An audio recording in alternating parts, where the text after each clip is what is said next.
and sand. Now break down the acronym like you in class. Oh, they're selling the whole country. Ooh, they're selling Now I never been down with no OPP. I talk about selling our people's property. Don't know who doing it, so don't round me out. Don't send no police round me and tell me shush my mouth. Where's our conviction? But where's our pride? We selling everything, selling our backside. Just go online, it'll make you sick. You can buy any island, just point and click. See, they're selling our country, yes, they're selling our land. They're selling our archipelago of sea and sand.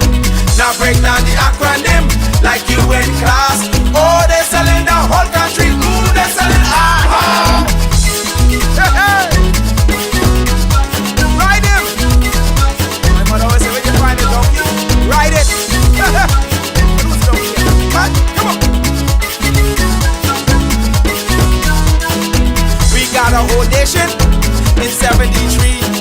Now we getting back the whole country. What kind of fools we must be, selling out for a bag of rice and a cup of tea. You know what does bug me? Help me understand. I can't find piece of property for under 80 grand. But I can fix this, I know what to do. I can squat just like them other people try make me do. See, they're selling our country, yes, they're selling our land. They're selling our archipelago of sea and sand. Now break down the acronym like you in class. Oh, they're selling the whole country. Ooh, they're selling aha. They're selling our country. Ooh, they're selling our land. They're selling our archipelago of sea and sand. Now break down the acronym like you in class. Oh, they're selling the whole country. Ooh, they're selling aha. I get everybody sells some every time.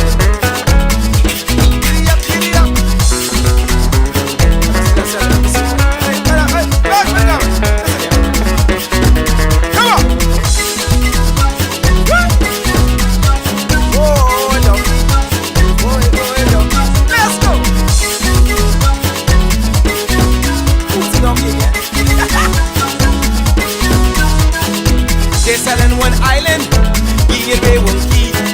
What can be left for you and me?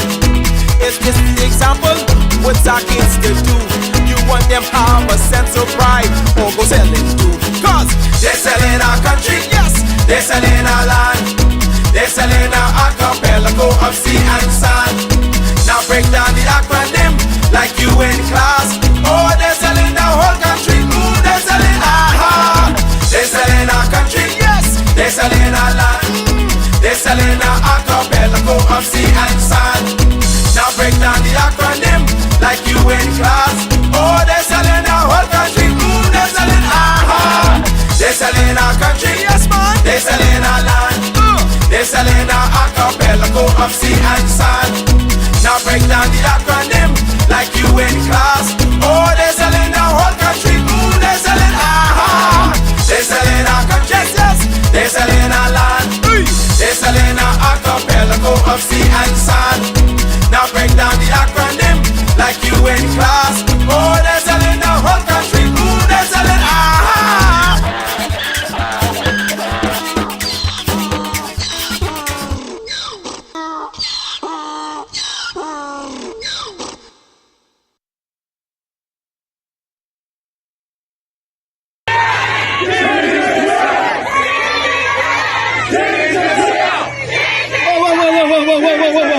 Whoa, girls, we out doing it?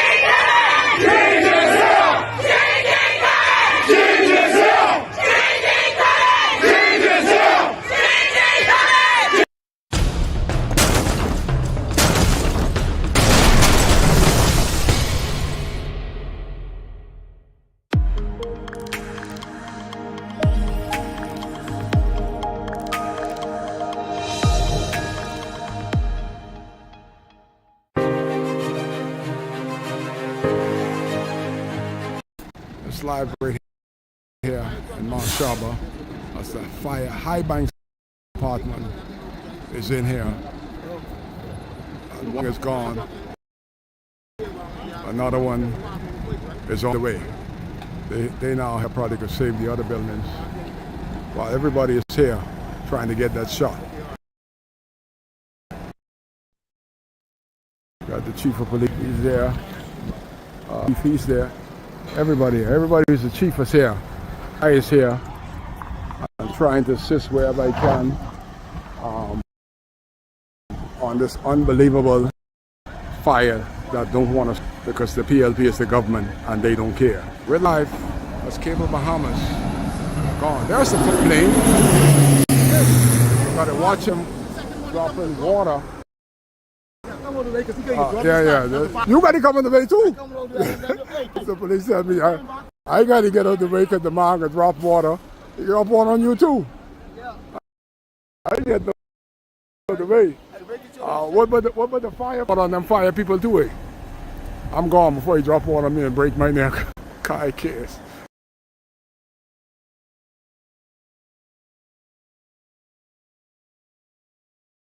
Live. Member of Parliament made in history. Brought a crop duster on street and trap. Unbelievable. This thing on the side showing you how many gallons going in. Okay. Yeah.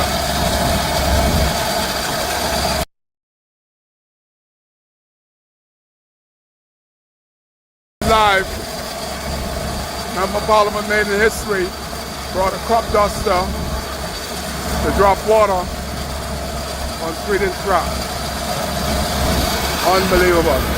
This thing on the side showing you how many gallons going in. Okay. Yeah.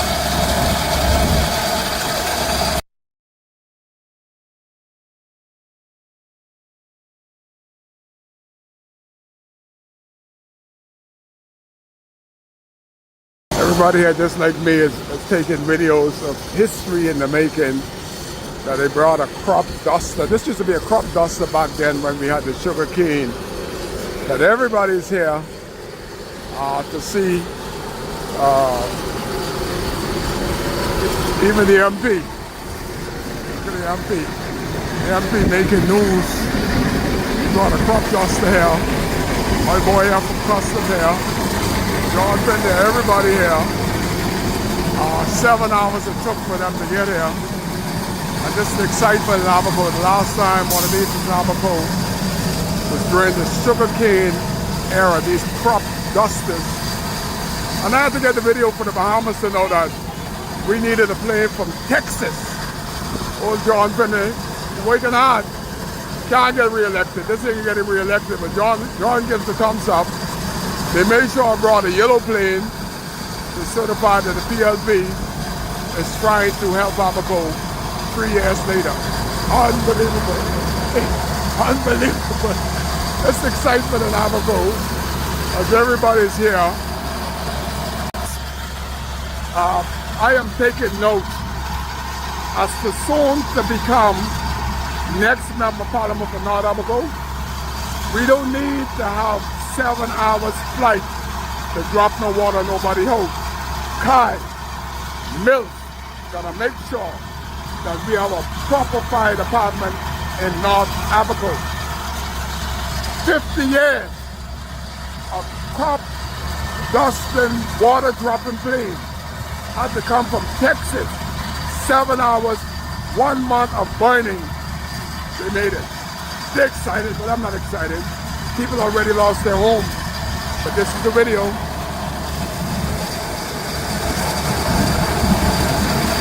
It's 4 o'clock. I don't know how much water he can do. One pilot, I think. It's the excitement here in Habour. I don't know if he can find Sweeting Village. I don't know if somebody else can accompany him in that plane to show him where to dump the water. But you got it. We're live with Kai on WCAY at Zigzag Aviation. Wow.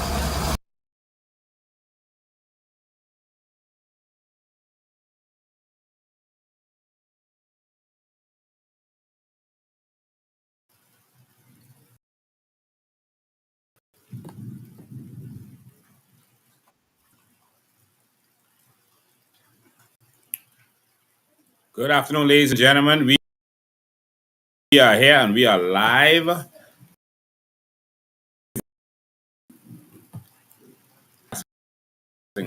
from Freeport, Grand Bahama. Here, so there's no fire here, but of course, there's fire everywhere. It seems in the nation. The nation seems to be on the people we are paying to make sure us are not prepared, and of course, we don't have the equipment to deal with fire. I'm tired of making excuses for these politicians. I'm really seriously tired of it. I don't know about you, but we got to talk about a couple of things today. So, because there's so much going on in the country right now, we gotta talk about all of these things, and so we'll do it as best as we can. See how much we can cover in the short space of time, so that we can get this out, and then we'll hear from you also. Talking about, and we open ourselves every day for your questions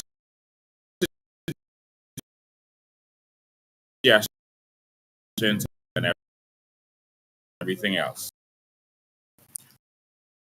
Okay, I see it saying reconnecting, so that means uh, we may not be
me is taking videos Okay. of history in the making. They We're brought a having crop some serious duster. internet This used to be a crop issues. duster back then when we had the sugar cane. Causing, But everybody's here. um, we'll get to talking about some of that in a minute when we talk about Chester Cooper. But um, we were concerned about Abaco and what's happening there. So we're gonna thank you all for being patient. Anytime we're, I don't even know why we keep trying with this country because like nothing works. Like you can't get good internet. When you get good internet, the government is shutting you down. Um, we had Chester Cooper go after two women recently, and I'm going to talk about that because I think it is shameful and it is despicable politics trying to silence people. That's just my opinion of the situation. Chester Cooper, I think that you're wrong, but we'll get to that in a minute. We have a lot of things to talk about today. The carbon credits is gone. Your carbon credits is gone. The carbon credits they said wasn't real has been sold off. So before election, they said carbon credits is a scam. Don't believe me. All that stuff they said. Well, does that mean that the government is now participating in a scam? Because they sold off our carbon credits right under your noses. And so we're going to talk about all that today. So share the live, use your ad followers, ad highlights. We put your comments up there because someone's asking me if this is live. Yes, and the Singing Abaco is live. That's happening right now as we speak. We're going to get Abaco on the phone. We're going to try to get Abaco on the phone. Let me try to get them with another phone because we're having internet issues. Can someone bring me their phone, please? Someone get Kai on the phone, please. We're gonna call Kai Mills. He is there on the ground. So we're hoping that someone else who's here can get him on their phone because um, we're having serious internet issues. So we'll see if we can get Kai Mills on the phone live in Abaco. He's right there as we speak on the ground as the country burns. And so as the country burns, what do you say? What do you do? All right. So I hope the broadcast is normal now. I hope everything is better and it isn't too foggy or too slow. I can't test it myself. How is the broadcast looking? It's good. Okay. Okay. So the team here says the broadcast is going good, and they're trying to get Kai Mills on the phone. He says that some buildings have burnt. The cable, Bahamas business, he says, is burnt. Um, okay. Guy Mills, this Lincoln Bain, you're live. Okay, okay. Uh, New York over there. yeah, I'm here at the firefight. How can I update you? yeah. So the whole Bahamas is listening. So let us know exactly what is going on at the firefight. We got the roadblock off here in the front of Cable Bahamas main distribution point. We had the airplane that came 7 hours from Texas, made 4 passes to try to distinguish the fire. The fire did not link. It's still withering. They had the Marsh Fire Department on this scene. That didn't happen. Interestingly enough, they had the only fire truck at the Marsh International Airport just leave here 5 minutes ago. They sprayed about 3 or 4 truckloads. It seems like truckloads. They had foam everywhere, and this fire haven't stopped at all. And you said the only fire truck is that the government's fire truck or is that volunteers fire truck? This is the government fire truck that's supposed to be stationed on the Marsh International Airport only. That What? means once this fire truck leaves the airport's supposed to be officially closed. So the question is, was it closed while they were here during this firefight?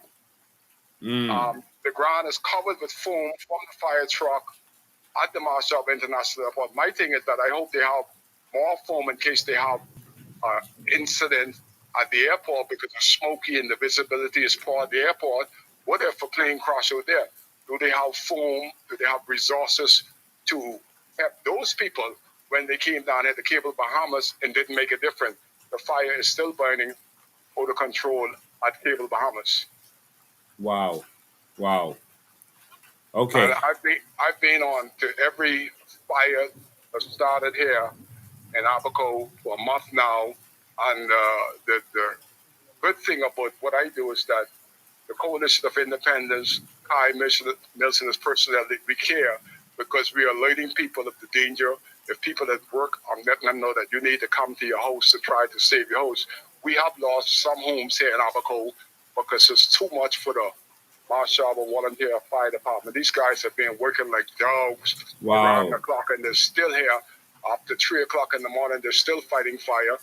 I don't know how in the world that Cable Bahamas didn't see this fire was coming from the airport for 2 days now, and the wind is blowing onto the Cable Bahamas structure at 25, 30 knots of the south. So it was impossible not to know that this was going to happen because the fire was gradually coming this way all day, and it finally reached here, and nobody could put this fire. The fire had to burn itself out. My Lord. That's what's happening live here. The police here, the police chief here, defense force chief here, but they got nothing to fight with.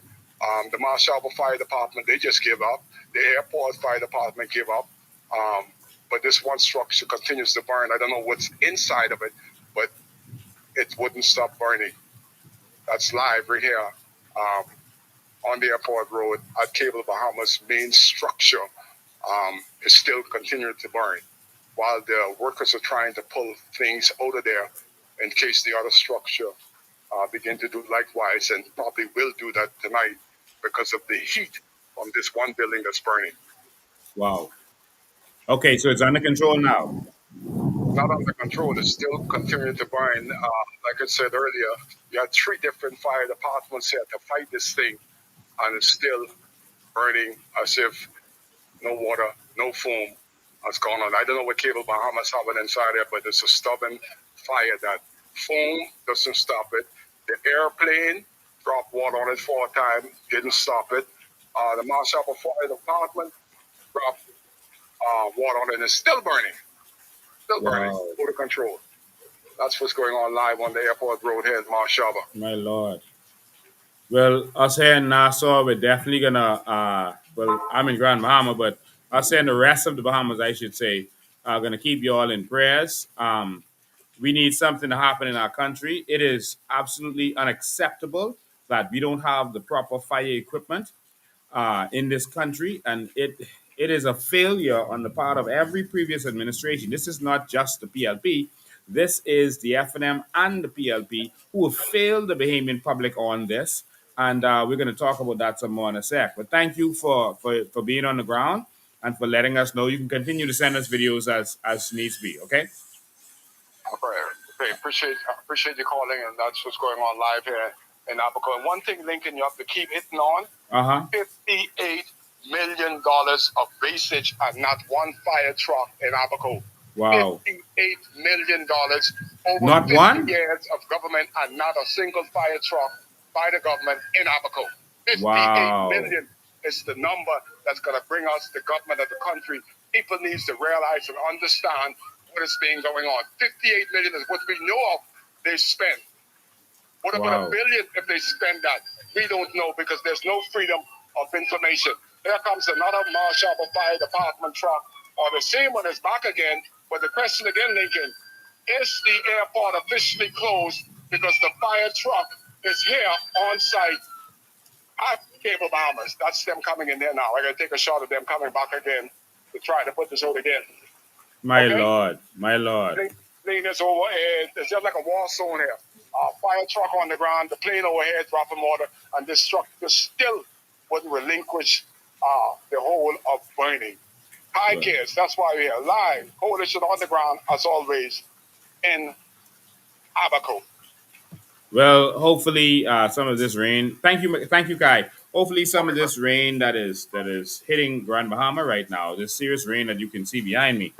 Hopefully that is gonna head to Abaco so that the people there can get some relief. Get some relief. My Lord. Uh, Listen, ladies and gentlemen. Like I said, we have a lot to talk to today, so I gotta speed through this. Where do we start? I know everyone knows the obvious that if we can spend waste all this money that the FNM wasted when they were in power traveling, even before the lockdowns, they were traveling too. They were buying cars too. All right, don't make it seem like it's just the PLP. The FNM was doing the exact same thing. The PLP might have raised it by 1 point something million dollars, but the FNM was traveling too. Uh, and a lot of their term was in lockdown. So I don't know where they were traveling during the lockdowns. But they were doing their thing. And so it's disgraceful.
All right, ladies and gentlemen, I'm sorry. My computer was hacked just now. The message came up on the screen, and I had to try to use my skills to get out of that.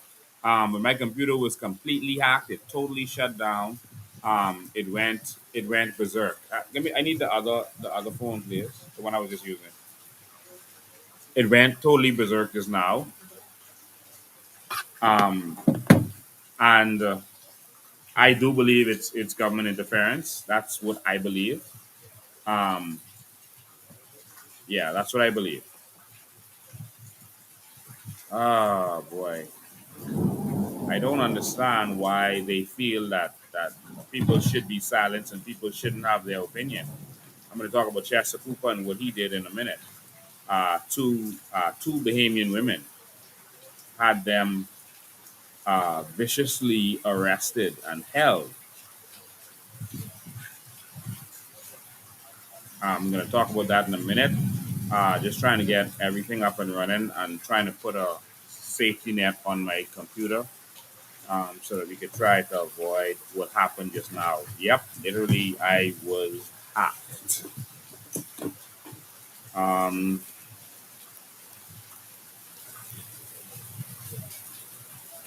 I'm gonna move a little bit because it's very wet where I am. So y'all just bear with me as I get this whole thing set up. But I just gotta put, yep, your PC may be at risk.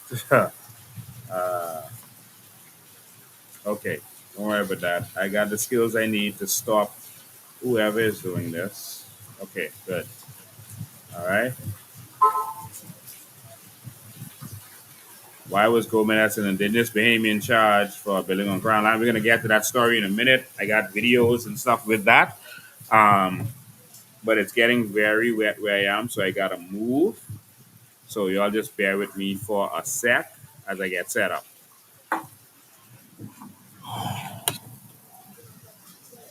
Okay. Go right there.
Okay, ladies and gentlemen, sorry about that. We were just getting set up.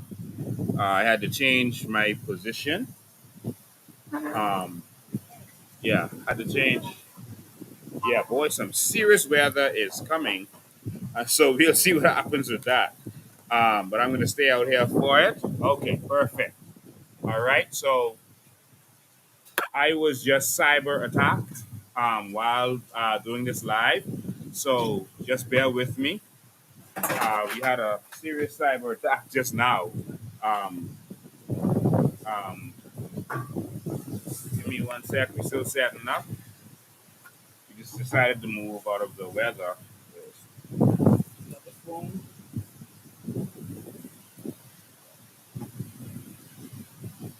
All right, just bear with us. We're trying to get set up here. Um,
Okay, ladies and gentlemen, this is all out warfare, but you all bear with me. We're going to thug it out through this. We can talk with Chess Cooper in a minute. But in terms of the fire and what's happening, man?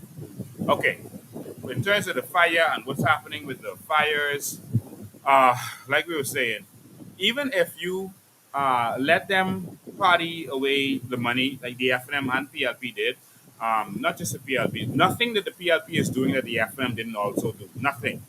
All right. So even if you let them party away, hundreds of millions of dollars and give consultants hundreds of millions of dollars, um, we have something called carbon credits, and those carbon credits was just thrown away, given to a company, and the carbon credits are worth $156 billion per year. That's the seagrass carbon credits that they just gave away. I don't know how Bahamians are just sitting down allowing this to happen, but they're keeping us ignorant. First, they lied to you and told you the carbon credits weren't real. Lincoln is selling dreams, trying to get elected. And now all of a sudden, that's all they're talking about. And they just put in the papers that they sold off your carbon credits. Well, one of the things that carbon credits can do, um, it's very simple. One of the things carbon credits can do, there's something called green carbon credits. Green carbon credits can be used to preserve forests, FNM and PLP, to preserve forests. You can use green carbon credits to invest in anything that would preserve and protect the forests. What does that mean? You can buy fire trucks and the best of equipment, airplanes, helicopters, anything that can be used to protect the forest with green carbon credits. I'm giving you this free of charge. Take the idea, make it sound like it's yours. Just please do it. The same fire trucks that protect the forest will obviously protect our cities because we live next to the cities. Let me repeat this. Carbon credits can be used, can be accessed right now. Green carbon credits can be used to, I'm sorry, this little hacking thing is going on again. I'm I put in certain protection so it blocked it just now. But they're trying to get into my computer system. Green carbon credits can be traded and used to get money to protect our forests. We already have reserves, all right? We already have forests that are reserved. Laws already in place to protect forest reserves. Remember when we were on the so-called crown land and they were saying, oh, it's a forest reserve, it's a protected area, they shouldn't be there. That was a lie. But of course, they were trying to find any excuse to remove Bahamians from that area. We get to that story in a minute. And so we already have reserves. Andres has probably, I don't know the exact number, don't hold me to it, probably 1 million acres of reserve, probably, all right, in Andres, all right, a lot of acres of reserve. For every tree, plant, weed in that reserve, we can get paid in carbon credits right now. All we have to do is go in there, they'll take a sampling, measure the area, and then say, based on the sampling and this measurement, the carbon credits for the reserve in Andres is worth this amount of money. We can now start issuing that money, and immediately we can start using that money to buy what we need, ambulances, etc., etc. Why don't we have a government that is looking out for the Bahamian people, that is looking to do something other than make money off of every project that they do? Come on, man. Come on. The country is burning while the PLP and FNM are criticizing each other. The FNM is saying, oh, the PLP failed on fire. We had fires under the FNM. We didn't have fire trucks either under the FNM. So what are we going to do? We're going to put a government in there that's going to look to improve this country, or we're going to gonna let these fellas keep doing what they do, keep getting rich, doing their own thing, and partying like it's 1999. You had to make up your mind. There's no reason we can't deal with these fires. The money is there. I just told you where the money can come from. Although it doesn't have to come from there, we should invest in that because we have 700 islands of forests, a lot of undeveloped land. A lot of our family islands are next to forests that can burn at any time. Let's invest in what would protect our people. We shouldn't have to have millions of dollars of loss. We as a country just lost more in these fires than it would have cost to buy the fire trucks. Think about that. But the FNM says, vote for us. We're going to not buy the fire trucks too. Vote for us. We're going to not buy the ambulances too. That's what the FNM is saying. That's what they're really saying, even though they're saying something else. Think about this, man. Is this really what we're going to continue with? Is this really it? Y'all could hack my computer as much as y'all want. This show must go on. Well, I just blocked y'all from hacking, so let's see how good y'all are. Let's see how good y'all are. Let's try it again. Let's see. I want to see. All right. And so the next thing we want to talk about, um, I mean, these are imbeciles. How are you making $3 billion a year as a government, not a country, as a government, making $3 billion a year, 3 billion per year, and you can't spend a couple $1 million on fire trucks for the country? A fire truck costs uh, one point sorry $150,000 to $350,000. Now you could get some other big fancy high tech ones for a little more than that, but that's what regular fire trucks cost. These ones they buy. You mean to tell me we can't have that as a country? Seriously? Why? You want it to burn? We don't need the water. Let it burn. Let it burn. Is that what is acceptable to Bahamians? That's not acceptable to me.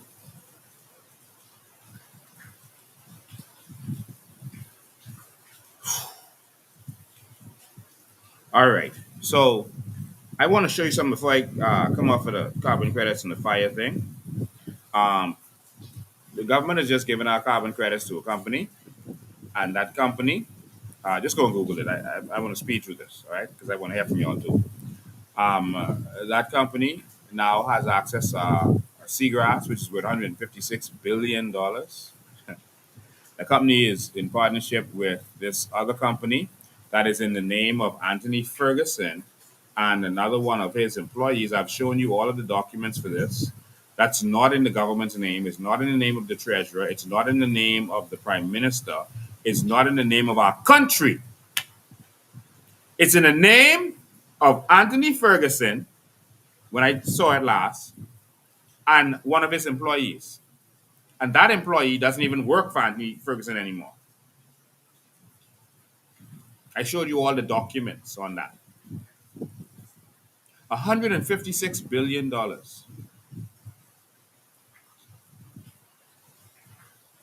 And that's why you see the Guardian, et cetera, running these fake stories to prop up the government and keep them looking good.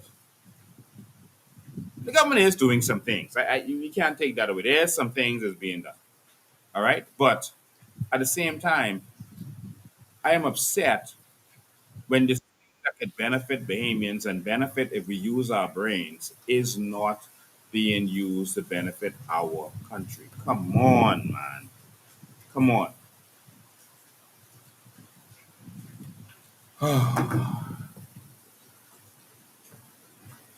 This is disgraceful.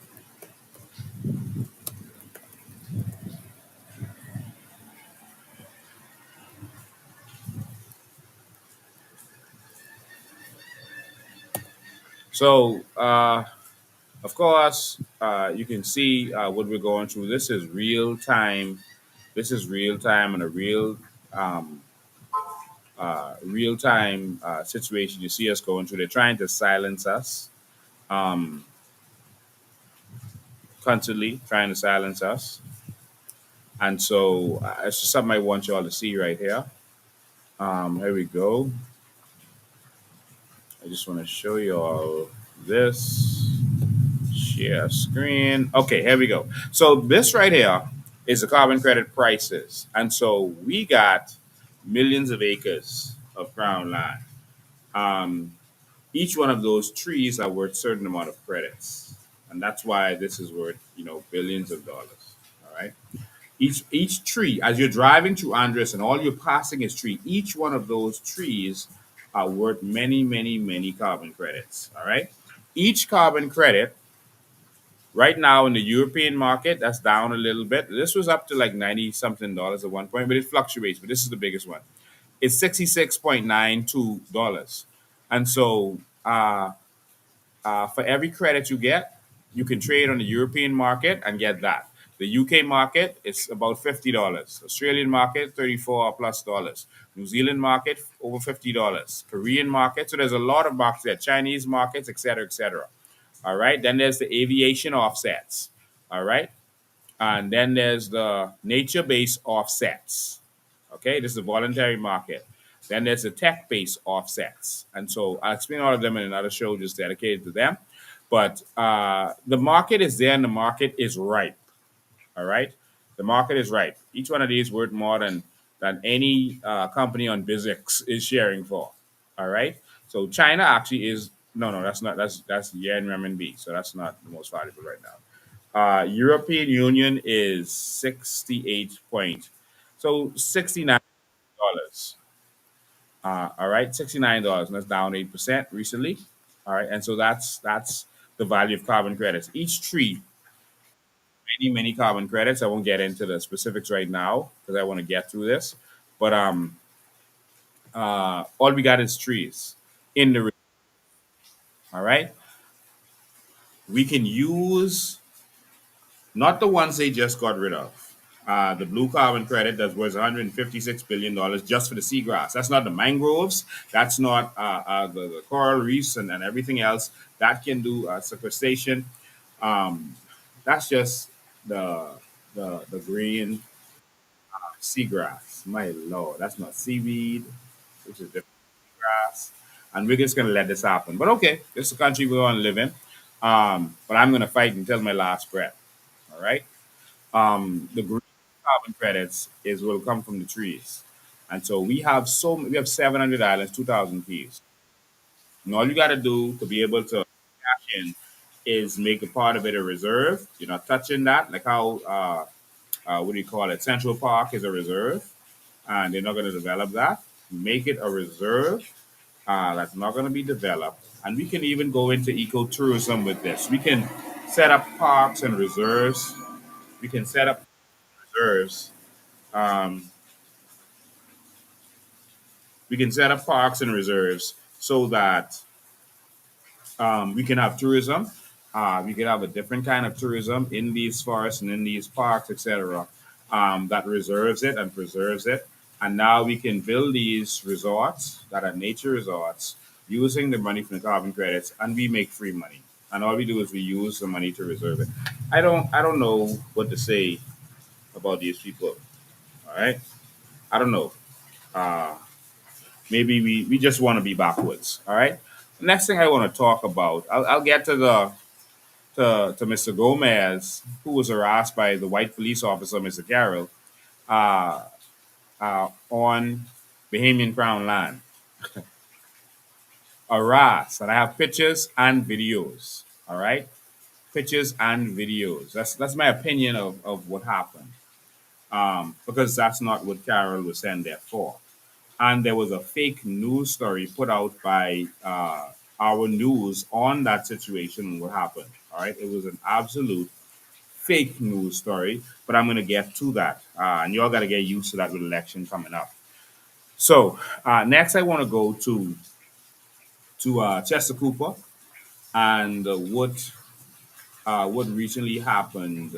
Chester Cooper in the House of Assembly on April 2nd had actually made a statement that he was going to go after some people who had made a false comment with reference to um, Elon Musk's company. Um, Persons made a post. He didn't say what they said, but it appears that what they said was that what they said was that, I guess they were giving their opinion or not.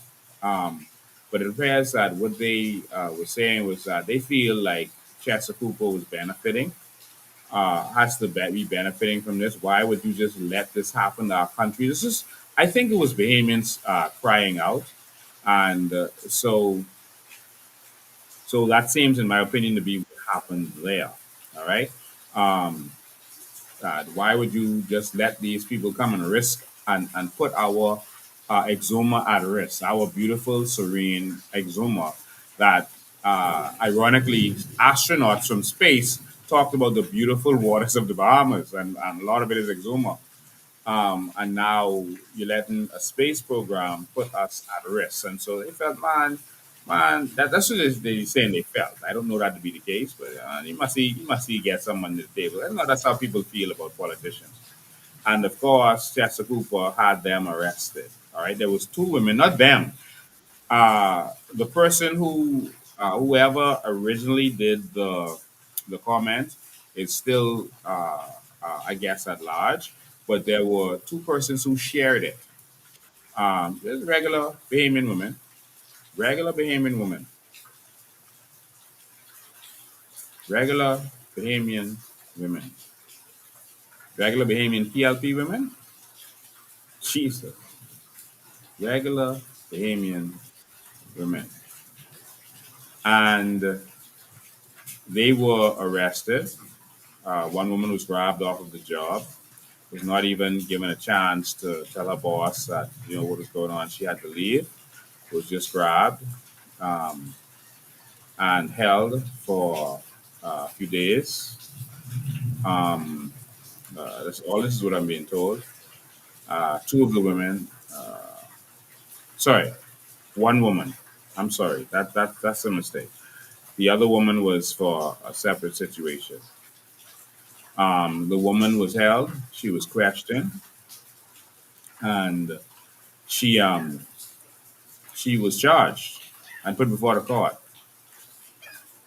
When have our politicians become so thin-skinned? People would say all manner of things about Sir Lyndon Pinlin, and he would have the wherewithal to say that these are my bosses speaking about me, and they have questions about what's going on because there's no Freedom of Information Act.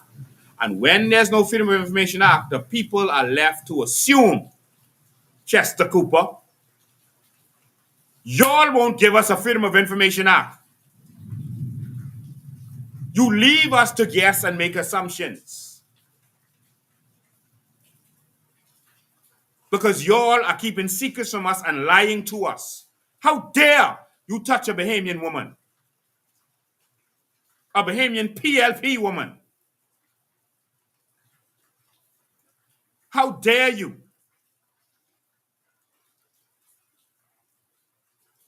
I'm not saying whether the woman is innocent or guilty. I'm not there for that.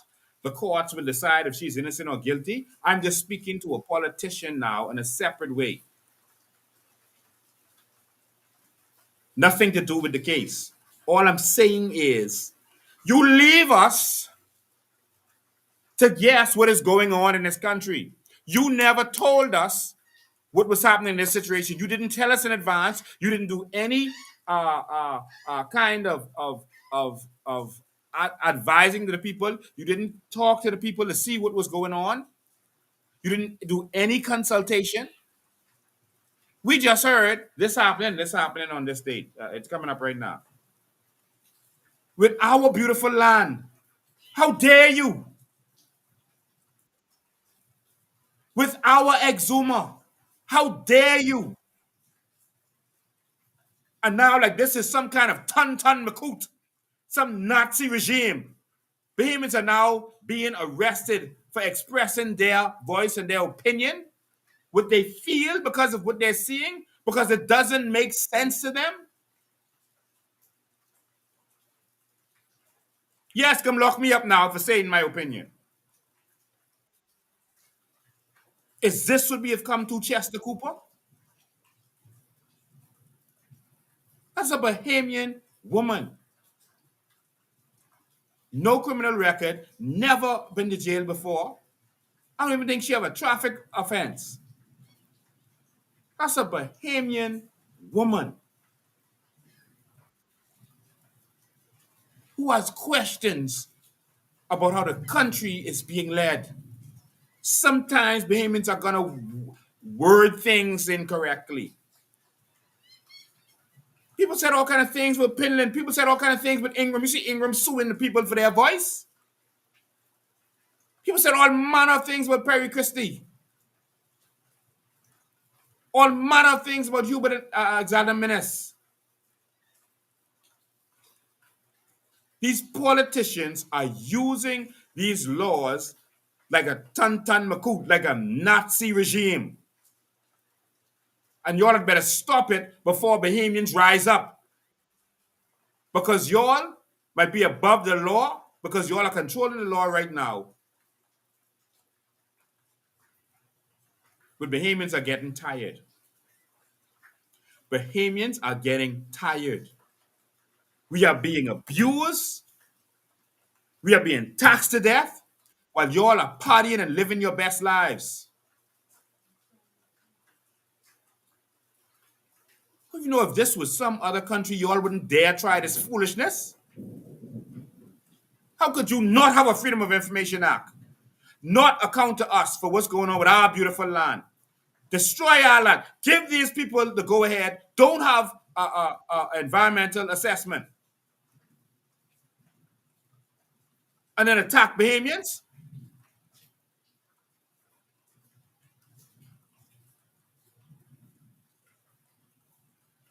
Leave my Bahamian people alone, Chester. Brave, Pintard, whoever is in leadership in this country. We have had enough. Because only Bahamians can get touched around here.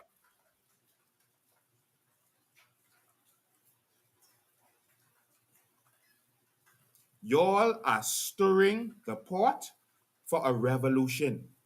Y'all are stirring the pot for a coup d'etat to run y'all out of office. And y'all had better pray that Bahamians continue to love abuse, that they love being a victim of Stockholm syndrome. Y'all had better pray. When you go to bed every night, you pray that Bahamians continue to love, to be kept poor, kept broke, kept downtrodden, kept uneducated, kept with no opportunities. You all better pray. Because a revolution is brewing in this country. And the young lions are not going to sleep for very long.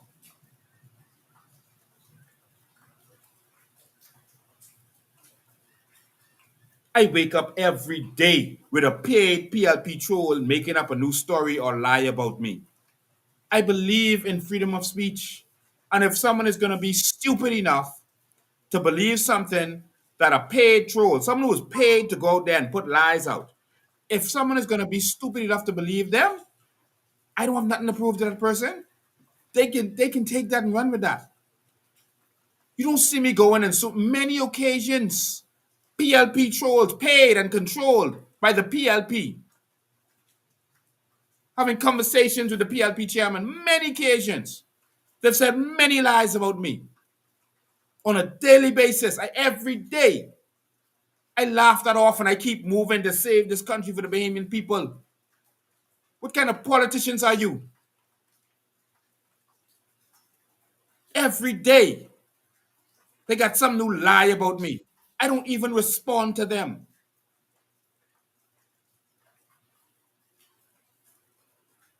Come on, politicians. You are there to empower Bahamians, not beat us down. How dare you do that to a Bahamian woman because of her opinion? I'm not saying you don't have a right to,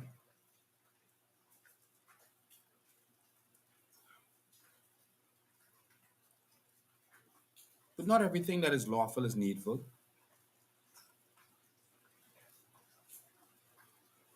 Ingram them say, call Pinland, say the chief is a thief. You see Pinland lock anybody up? They made all manner of accusations with Pinland. You see him lock anyone up?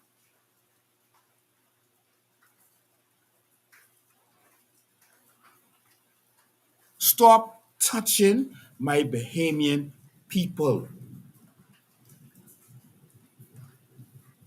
I mean, they say all kind of things about you, but Alexander Ingram. You see him lock anybody up for libel? What manner of politicians are these? What kind of nonsense is this in my country? Again, I'm not saying you don't have a right to.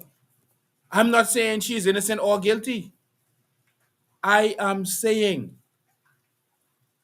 y'all refuse to give us the Freedom of Information Act. So Bahamians gonna be all over the place guessing. Don't do that to Bahamians, man. Come on, man. Come on, man. Y'all take your foot off the Bahamian people neck. Chester Cooper, come on, man.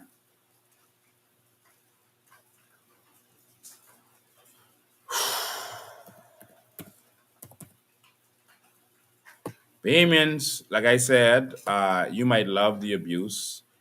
It might be, what you want to experience. You might love it,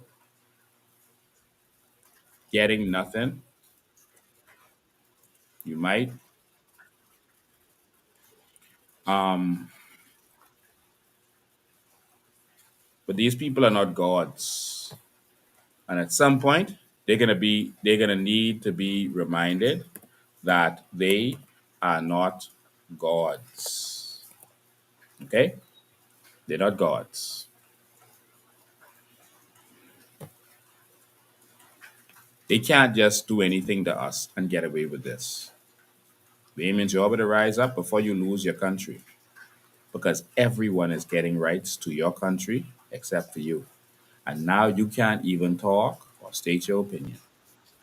Again, I'm not saying whether she was right or wrong. That's for the courts to decide. I'm not saying this to spur public opinion on whether she should be found innocent or guilty. I am talking to politicians now and saying that we need to give the people their freedom of information act to avoid things like this. How about that?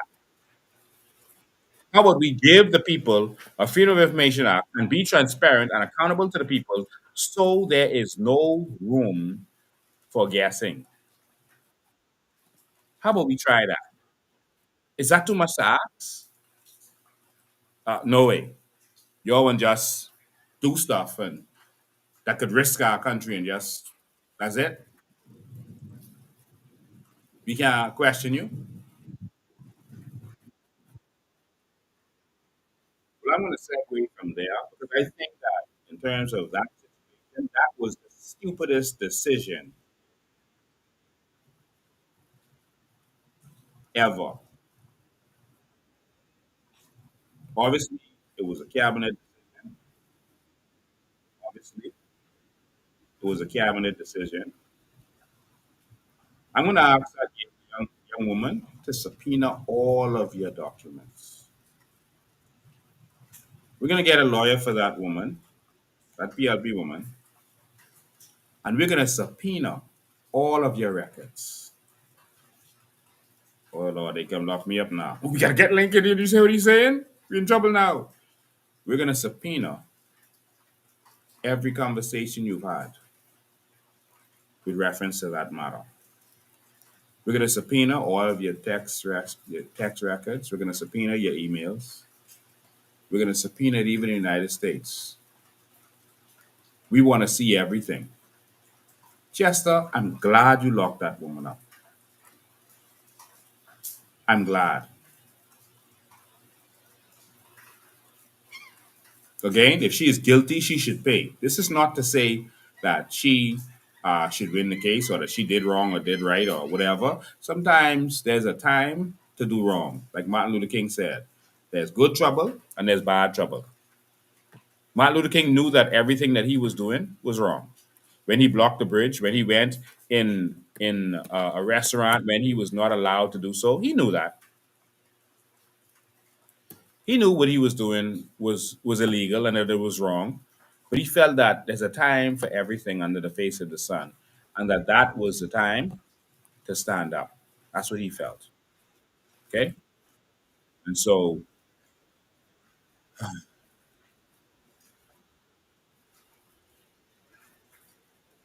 my Bahamian people, when will you all wake up? So let's get the lawyers together for that PLP lady, and let's start the subpoenaing. All right, since someone could be so stupid as to allow rockets to land in our waters untested, that's stupid. I don't care how much they're paying you. They're also stupid enough to not want Bahamians to question them.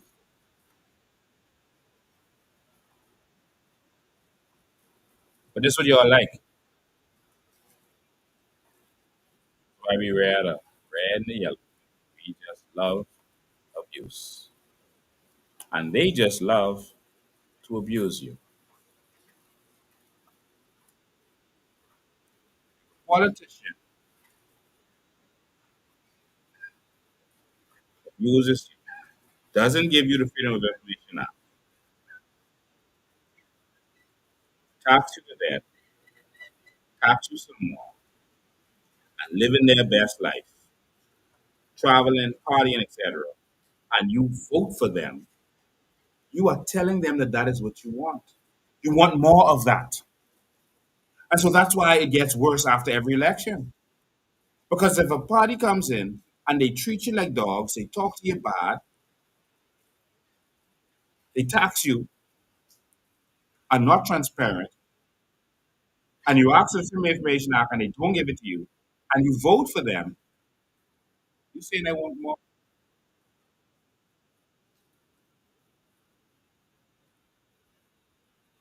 Okay.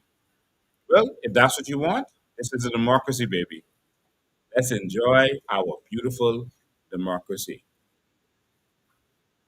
All right. And so, what happened to that? Anyway, I'll leave that. Um, Now, another thing we got to talk about today, because I want to talk about Bahamas Air, and that's when Chester Cooper got answered me. Chester Cooper, you in trouble. You in big trouble. You got some answering to do for Bahamas Air. You all spend all that money on a plane, all millions of dollars on a plane.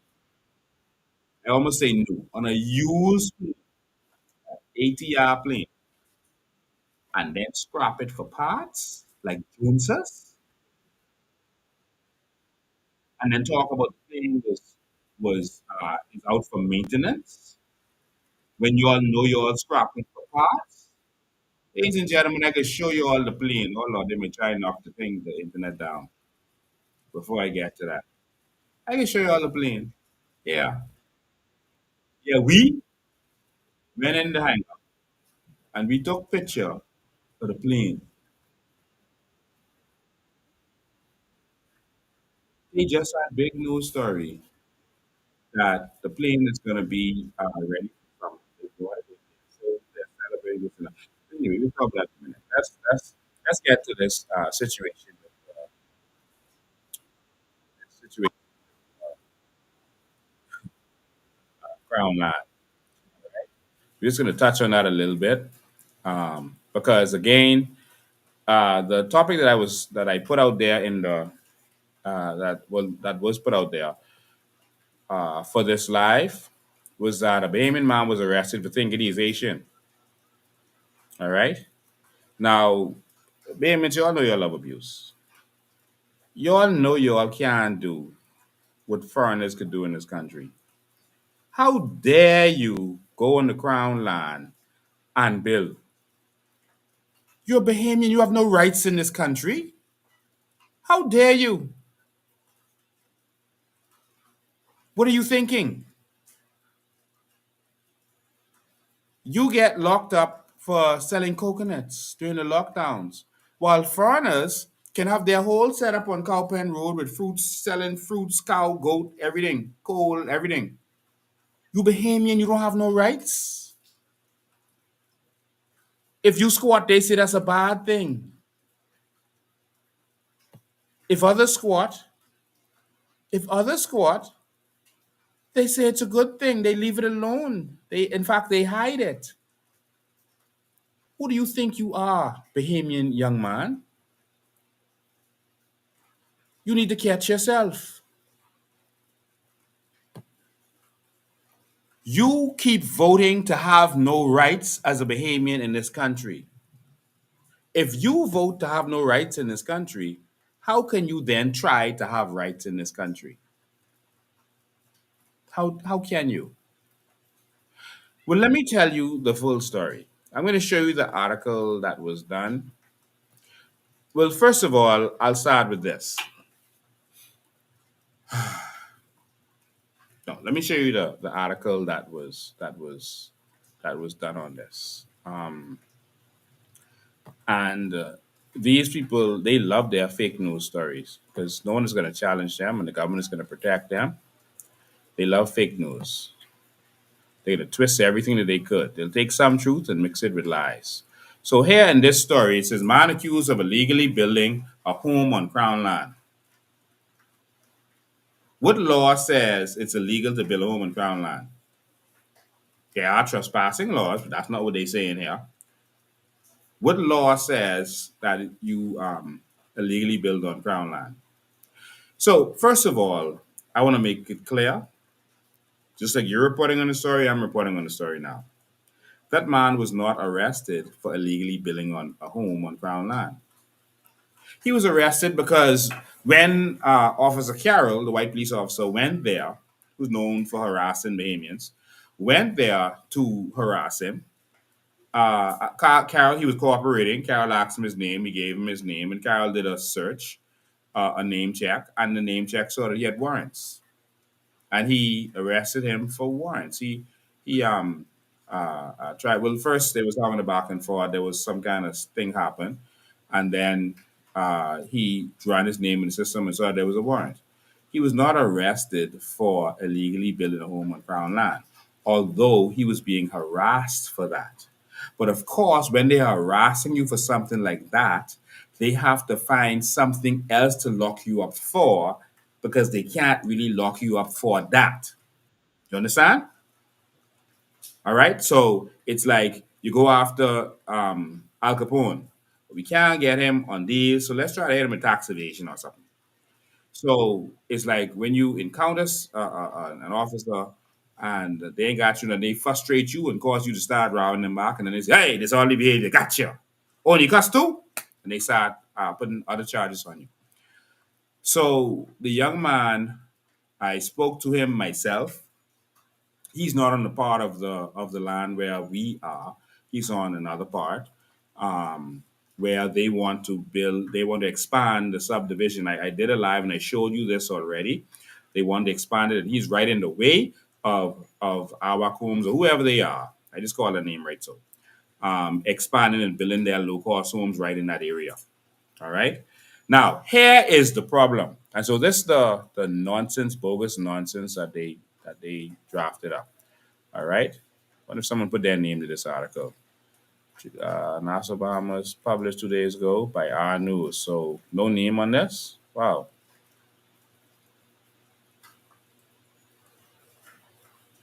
All right. So according to the gentleman that I spoke to, he says that he was not charged with that. That he was charged with assaulting a police officer. I knew the charges that go along with it. All right. Assaulting police officer, resisting arrest. That's what he says he was charged with. All right. So they can confirm this, but I don't want to get into the guilty or the not guilty or trying to persuade you one way or another when it comes to the case. He says that he was charged with. So if he's wrong, then we'll see. But that's what he says. All right. So I don't know what the charge would be. Because notice they didn't say the charge. Was it trespassing on Crown land? What was it? Now, here's where the problem comes in. Why I strongly doubt that they would go to the point of charging him with that. Here's where the problem comes in. Y'all sitting down? Y'all sit down? Okay, make sure you're sitting down for this. All right. These people were living on this land for almost 50 years.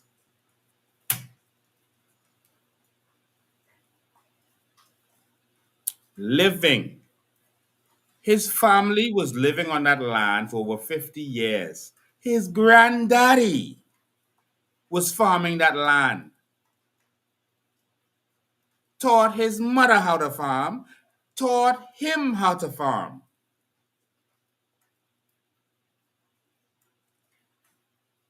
If you are on crown land, if you are on regular land that's not crown land for 12 years and over, it becomes yours. That's called adverse possession. It's yours. That's your land, whether you paid for it or not. If you are on crown land for 30 years or more, that land is yours. Now, here's where the problem comes in. Their family was on that land for almost 50 years. From his mother was a child. That's their land. They are raw born Bahamian, organic Bahamian, doing organic farming on that land, growing fruits and vegetables to eat, growing chickens, which after he came back from arrest and was dragged from that house, came back and met the chickens dead. He believes that the officer did it. We don't have any proof of that. Who else would? So let's look at some videos from the officer. And again, reference to the case, if he's guilty, he should pay. Um, if he assaulted a police officer, we don't condone that. This ain't about convincing you one way or another about the case. Um, but here is footage of the police officer. Let me show you some pictures first. Yeah, let's look at the pictures first. Let me see what we got here. Oh, we're looking at the videos first? Okay, no. Let's look at the pictures first. I want you all to tell me what is in this officer's hand. And why would that be in his hand?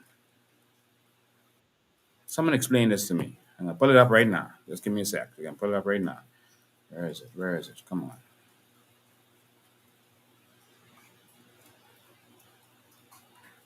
Where are we?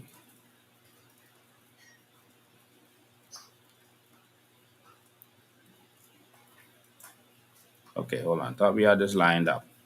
I want you all to see what's in this officer's hand.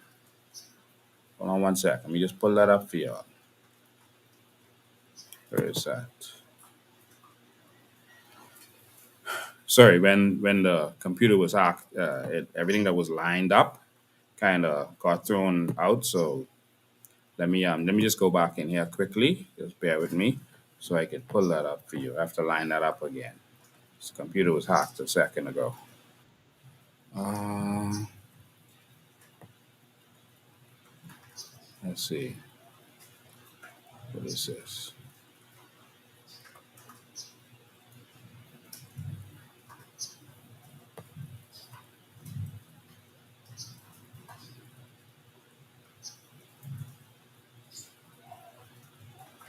Okay. Yeah, I got it. It's there. Okay, let's go. So yeah, sorry about that, but of course they were battling us today, and so just educating you that the government has some authority to go in there and take down. Oh, so the lady who was arrested with reference to the Jessica Cooper thing, her post was taken down. All right, she was in jail. She didn't take it down, but it was taken down. I mean, Jesus, Lord, our little country. So the picture up there. Look a little smally. Y'all can't see it good. Look at that picture. There's an officer standing up with a crowbar in his hand. Lord, someone tell me why an officer standing up with a crowbar in his hand. Let me see how big this is. They can see that good? Let me see. An officer standing up with a crowbar in his hand. Okay, let me show you all the video. All right, let me pull this down. Let's go to the video. Remove. I'm not saying the officer did right or wrong, but why the officer show up to the man house with a crowbar in his hand? Let's go. Lord, how long we have to be fighting for Bahamian people? When the Bahamian people can stand up and fight for themselves? When? Okay, we play some of the videos. This. Which picture? And Trinity, you know this and number. All right. So he is saying that I can't really hear what he was saying. Let me go to another video. You see, Bahamians, you all just think you all have rights to do what you all want to do in this country, but you all out of order. Done with you. Look at the police. Look in his hand. That look like that's bolt cutters. Come straight down. He's gonna pass a big, maybe building a big. So These this ain't a people crowbar come here. in the back here, destroying my stuff. Look at my chicken coop. Look at my chickens. Trying to break down my door. Come straight in the back. Trying to say you're on the crown land. Officer Carroll and this next officer come in the back here harassing me. Harassing me, have my documents, taking my stuff, searching me without permission. You come, you don't come by yourself. You come And with he a is not in team. You come uniform. with a task force. You don't come here harassing me. I bleeding. He didn't You don't identify come here. You don't come here taking my shit, bro. You don't come here trying to break down my door. until after all this kick up. You come with a notice. That's how you come, bro. You don't come trying to break down people's door and fight You niggas. bring a notice. You come with a crowbar, fix my stuff back, bro. Don't worry. We could do this in court. We could do this in court. We could do this in court. You approach this the wrong way. You approach me the wrong way. You come there the wrong way. Officer Carroll is known for dealing with people the wrong way. He's famous for that.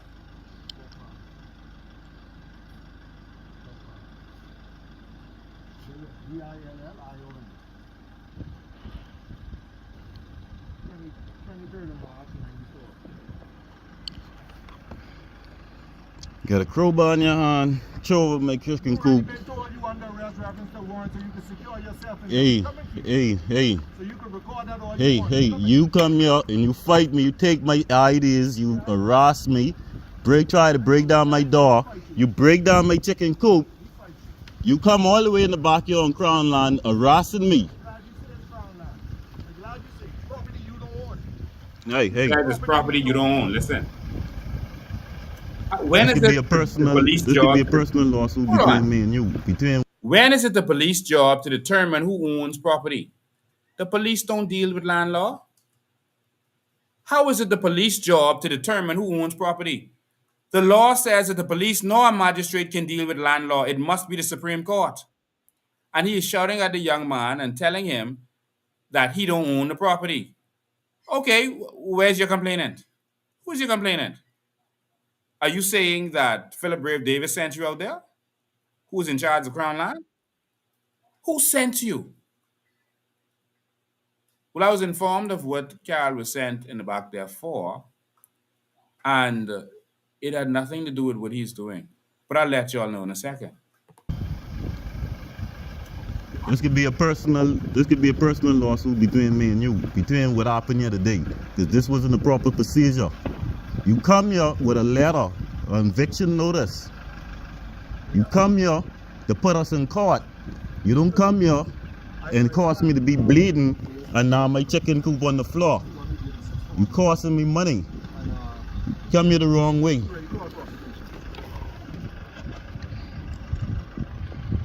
Yes, ma'am. Yes, ma'am. That's why I want your mark. We can reach the door together. You see, push me out the doorway, you see. And then secure the door. So the details of what happened doesn't concern me because if you assault a police officer, then of course you should be arrested for that. My concern is that Carol is here harassing this fella, talking about crown land. All right. Now, what's the aftermath of all of this? What's the aftermath? So the man was arrested and he was held for several days. Um, for several days. I think it was 3 days actually, which is over the amount of time. I don't know who kept him for that long, but he was kept for several days. And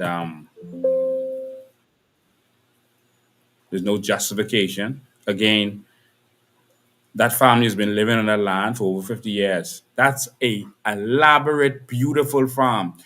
Anyone would be proud of that young man. I think I did a live on it before and I showed how he has the stuff so organized and in rows and what he is doing. They need to teach Bamsi what that young man is doing, what he was taught by his grandfather, a raw born Bahamian. But let me show you the aftermath of what happened. God, this nigga kill all my chickens, eh? This what you come to do to me. You come to destroy me, right? Look at my chickens. Dead. One man. Come. We can raise you. One survivor. One survivor.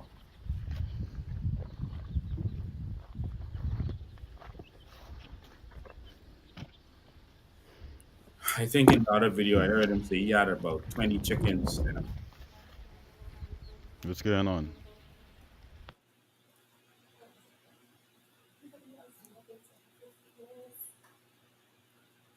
They were there for 50 years and no one ever killed their chickens.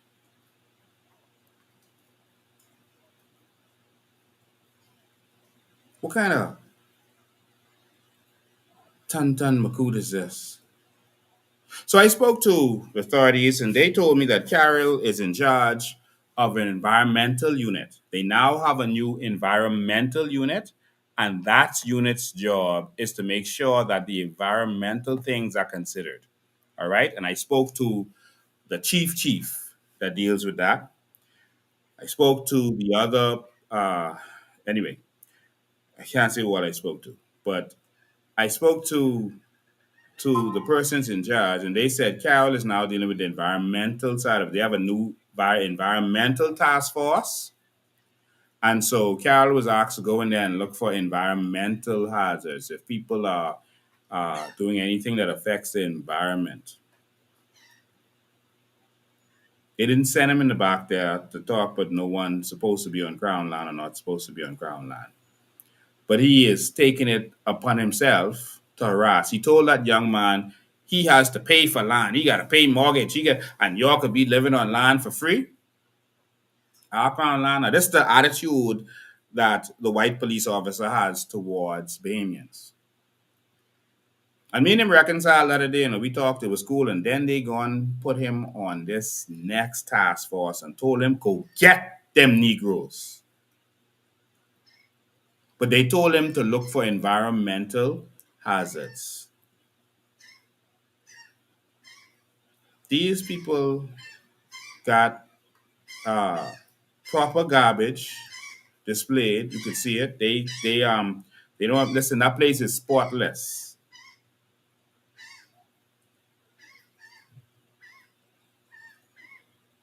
They got cesspit. They've been living there for almost 50 years. Let me get this straight for you, Carol. That is their land.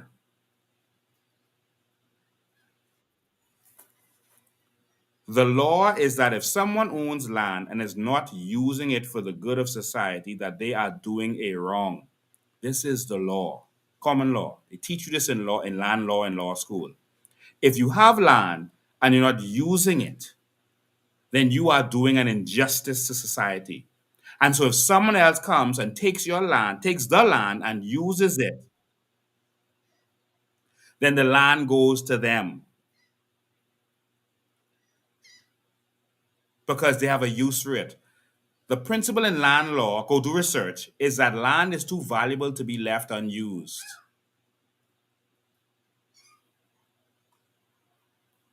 That land is too valuable to be left unused.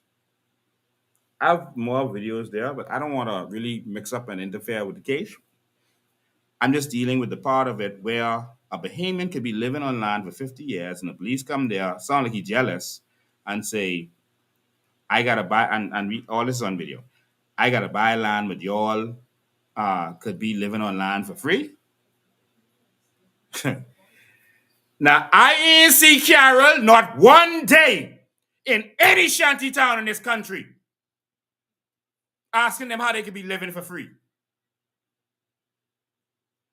I ain't never see them send Carol in the shanty towns that are right across the road. Now, let me tell you what else is so disgusting. Right there, next to where that young man is living, is what they call the well fields. The well fields is where they dig the trenches in the ground, and they got the water from there to send to our houses, to come out of our faucets. We cooked with it, we brushed our teeth with it, we bathed with it, we wash our face with it, we wash our clothes with it, we wash our dishes with it. And the Haitians was living on that land, that same land. And they ain't never touched them. Never touched them. The water and sewage company, I spoke to the people who was in charge of managing that area. The water and sewage managers was begging the government to do something under several administrations to move them, because every time they come in the back there, they see that the people was literally using it as a sewer. They would stool in the paper bag and throw it in the water, or they would just bend over and just stool in the water. And then they would take that water and send that to your faucet into your mouth. But they couldn't move them. Now, all of a sudden, environmental, when Bahamians living there with proper water pump and cesspit and everything else, wells, y'all couldn't touch the illegal immigrants who was on the same land. And instead of touching them, y'all moved the well fields to Andres and never told Bahamians why. Never told us why you getting water from Andres for Nassau. Because they was stooling and defecating and throwing garbage in the well fields. And it would be months, sometimes years is going on before you all go and inspect. And then when you inspect, you see, oh my God, this is a serious health hazard. And then water turn off in Nassau. And you ain't tell us why. You ain't tell us. We think it's some machinery breakdown. But you come touch Bahamians?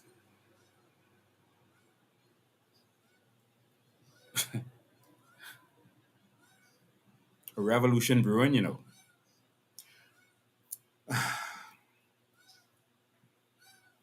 And so they sent Carol in the back there to look for environmental issues, like make sure no one cutting the land, which means like digging for quarry and that kind of stuff.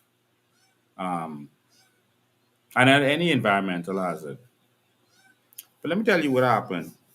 What they started to do was, when they was breaking down the shanty towns, because we forced them to do it, they was taking some of the rubble from the shanty towns and throwing it right there in the well fields. Whoever they gave the contract to, I think they intentionally did that so they could come back and say, man, look all this garbage around here. See these people around here, we need to move them. Go see how they get the garbage piling up.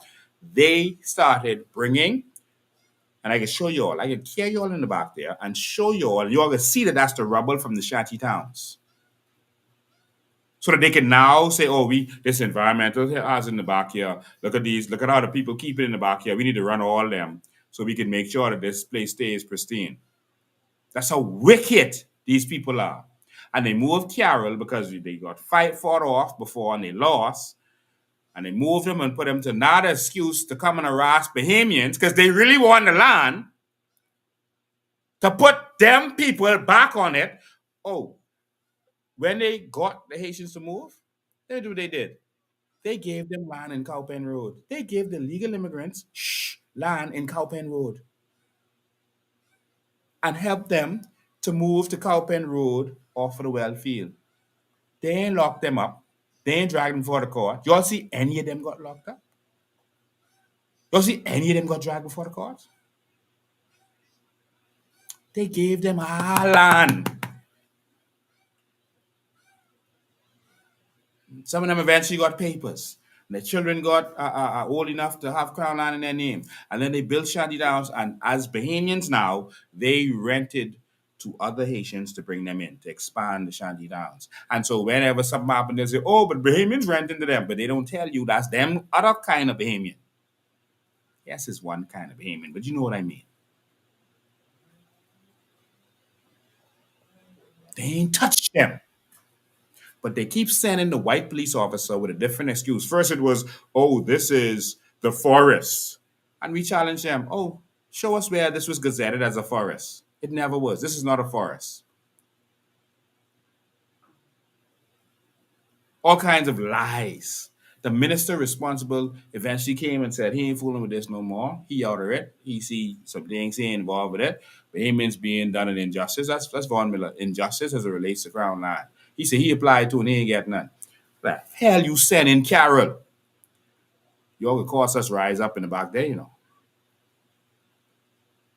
This something I willing to die for. Carroll, get ready to come in the back there and kill me. Because Bahamians can't be going through what you all putting them through.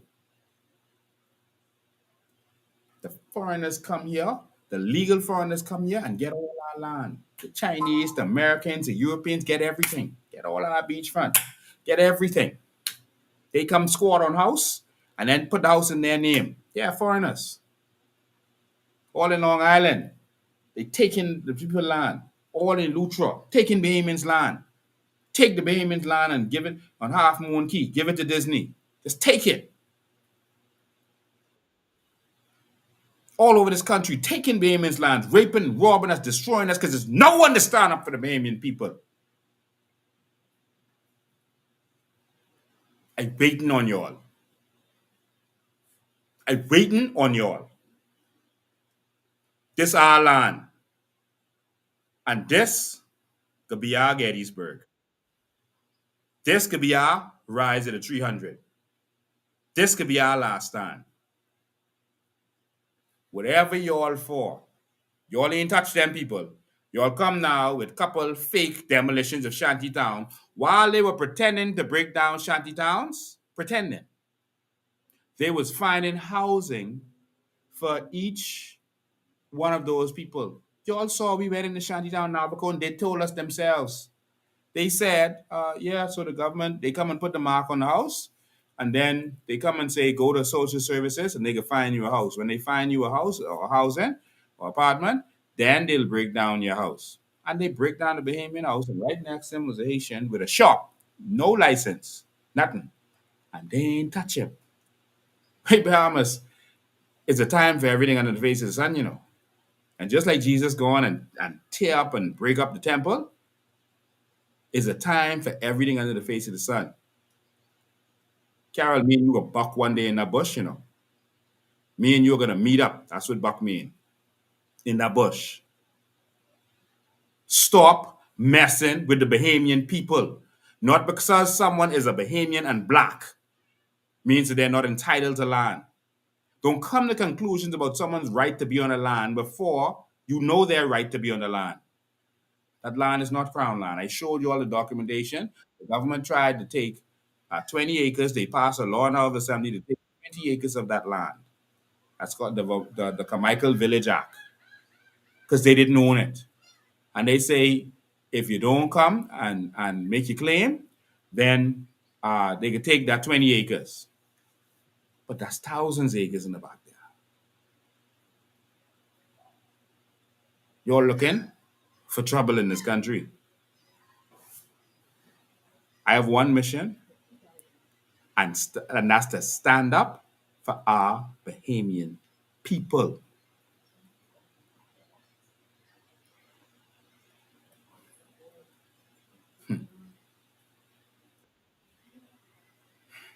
I need to pull that up for y'all again. The government went in the House of Assembly, not this government, I mean in the past, to pass a law saying we taking this land because there was no other way for them to do it. They say we taking this 20 acres, we don't own it, we just could take it. And if y'all don't come for, because they know Bahamians don't back then you didn't have you wasn't really watching the House of Assembly. You wasn't watching it. They didn't gazette nothing per se that you could understand. And so you ain't know they coming for your family land.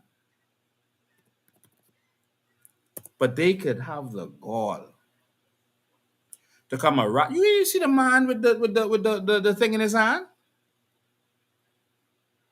You there was sent there for environmental concerns. How you get talking to people but about they are in on the land and they ain't pay for it? That's our land. The crown land is for us.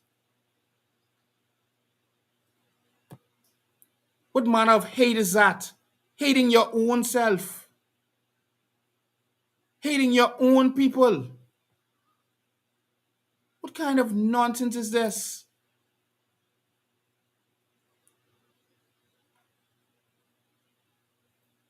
Payments when you're the stand up, we just gotta keep loving this. So watch now. See, they want that land. Frankie them wanted that land from the beginning. I don't know how much more they want.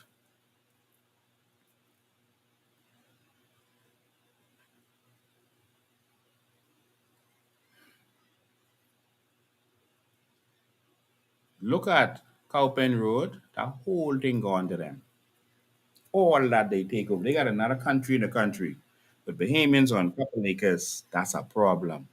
Look at Abaco and the thousands of acres they have taken over. Payments on land, that's a problem. All of a sudden, you worry about environmental. How the hell you worry about environmental where Bahamians is, but you ain't worrying about environmental in the Shanty Town? They are burning every Sunday right now.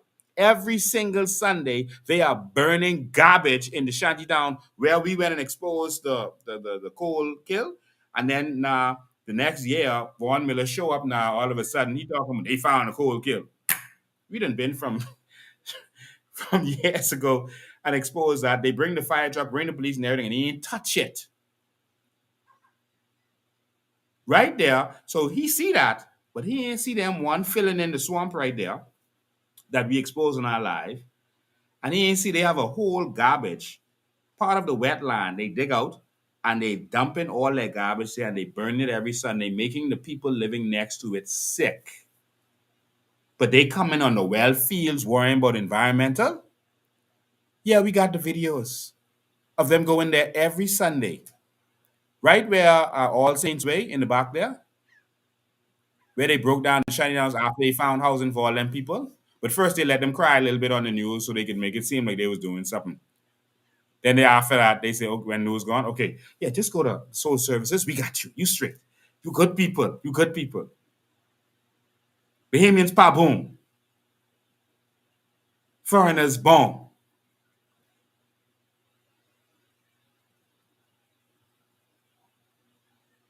Carol, the day of reckoning is coming. I know they send you. But they told me they send you to deal with environmental, not to deal with Ministry of Works business or to deal with chickens. or any of that stuff, or talk about who own land. Bahamians, y'all gonna let party politics take your whole country. And when y'all wake up, y'all gonna have nothing. Last thing I want to talk about. I sorry I gone long today, but there's so much to deal with today, man. I can still open the phone lines. Bahamas Air. Sorry now I gotta breeze through this, but I gotta spend a lot of time on Bahamas Air. Bahamas Air. Let me play the videos for you, and then we'll get to that. Hey, Carol, I be waiting, eh? Let's do this. Let's do this. I be waiting on you and your government. Let's do this. Hey, they're saying about party. They're saying about color. This for my Bahamian people.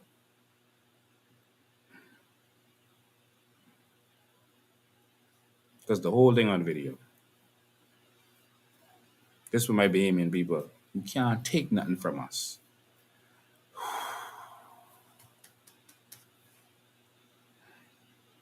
There's some people who born, Bahamians, born on the well fields. They born there. They in their 40s and 50s. They born there. Where you going talking, but that ain't their land.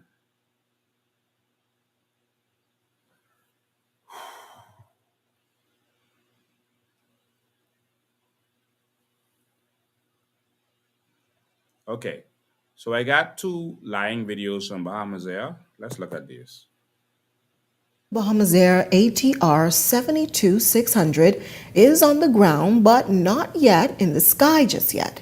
According to Managing Director Tracy Cooper, while the aircraft has arrived in the country, it's still undergoing final protocols before being cleared for commercial flights. In April, that airplane arrived at Bahamas Air. It's not in the rotation at this point because it's going through some scheduled maintenance. The maintenance was we always knew we had to do that maintenance. The technical team right now is taking care of that, and for the summer rotation, that airplane is expected to be in the sky. Cooper says plans are on track to have the plane ready ahead of the busy summer season, as officials are already seeing a surge in bookings, and the new addition is expected to help ease pressure during one of the airline's most demanding periods. The good thing about this additional airplane is just that we acquired it just for that we would be able to better, especially for moving in and around the family violence. Bahamas Air is always geared towards looking forward to its summer rotations. It's our peak time. It's a time where a lot of tourists are coming into the Bahamas. There's a lot of time that Bahamians want to travel. And we schedule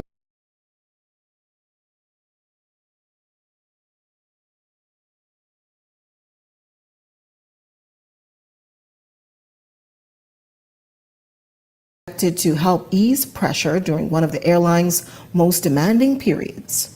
The good thing about this additional airplane is just that we acquired it just for that we would be able to better, especially for moving in and around the family violence. Bahamas Air is always geared towards looking forward to its summer rotations. It's our peak time. It's a time where a lot of tourists are coming into the Bahamas. There's a lot of time that Bahamians want to travel. And we, our scheduling team, our management team is prepared. We have a good schedule ready, and we are expected to meet the demands that is placed on us.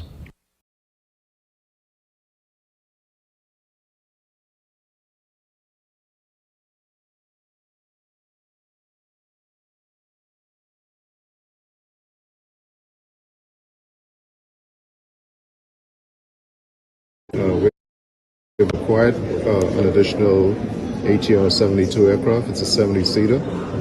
It's going to be to enhance the product that we provide in and around the islands.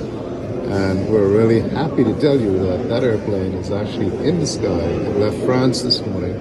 It's on its way to Cape Verde Islands. In another 3 days or so, it will actually be here in Bahamas. What impact will this have on operations in general for the fly carrier? Well, the Bahamas and the family violence is actually growing as far as population. And we've had a bit of a struggle trying to keep up with all of the demands that are being placed on Bahamas. This aircraft is only an augmentation so that we can provide the expected service to the family violence as they continue to grow.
Oh, I'm sorry. You couldn't hear me. You probably couldn't hear me for some time now.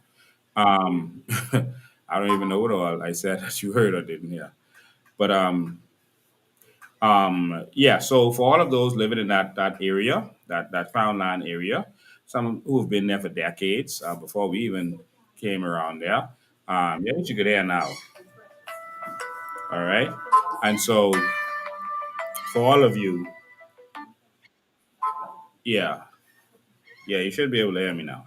So for all of you on that crown land, that area, when Carol or any other demons come in the back there to harass you because you're Bahamian, because that's all they're coming for, because you're Bahamian, all right? Because anyone else is cool. So when they come to harass you, you have no obligation to to answer any of their questions. All right, you have no obligation to do so. Um, if they suspect you of committing an offense and they want to arrest you, then you give your name and address. And if your address is there, then you say here because you don't know the street name or whatever. Because he uses those kind of little tricky things to have a reason to arrest you and harass you. All right. He's famous for that. And if they send him, it's because their intention is to harass Bahamians. It's not for any good outcome. It's just to harass Bahamians. That's why they send him. All right. Um, I'm shocked that he has lived this long after harassing so many Bahamians over the years. Um, but in any event, back to Bahamas Air. All right. Um, that's the gentleman you saw from Bahamas Air, their general manager, talking absolute nonsense. You heard him saying on April 1st. The second video was April 1st, and the other one was after that. Let me show you the airplane he's talking about. Yeah, he said the 70-seater ATR airplane was arriving. They're so happy. They're going to come in and then they're going to be able to put this airplane out there. One, it's not a new airplane. What you buying used airplanes for? It's not a new airplane.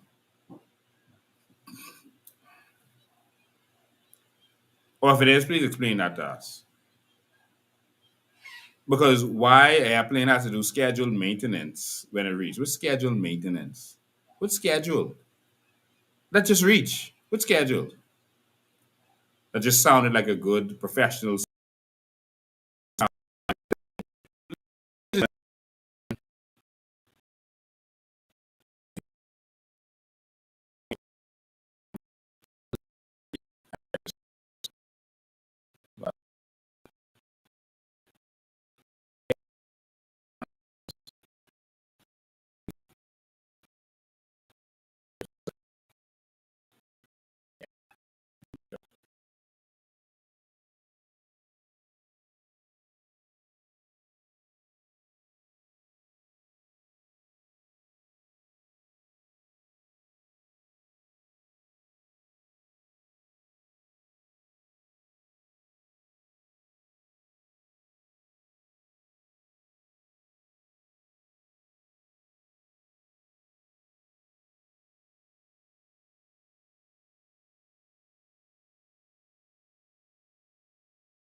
myself. Okay, there it is. Uh, Jesus. Y'all see how serious these people are? Action lost again.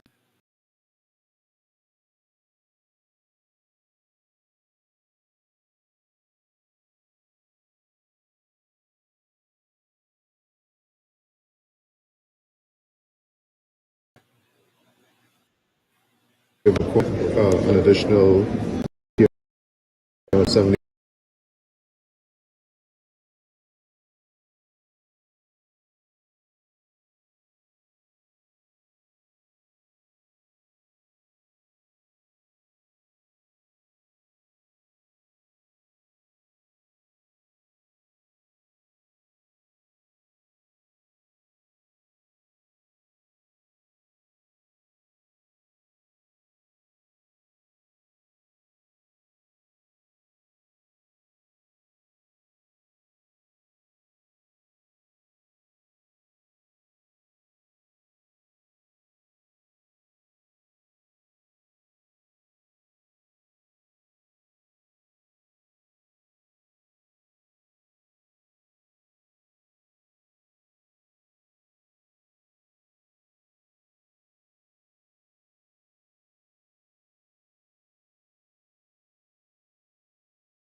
General for the flag carrier.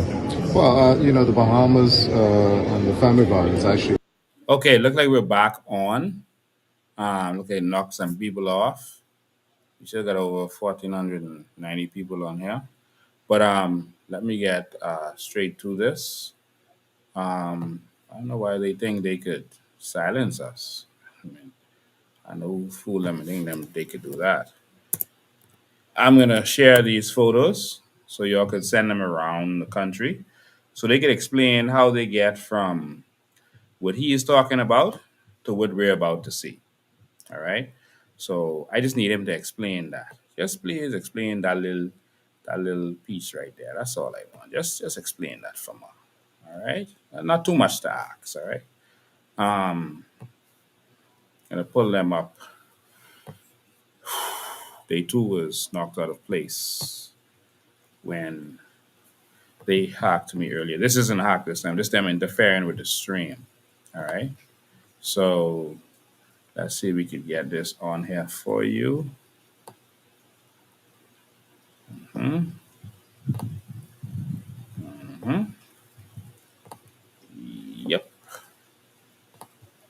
There we go.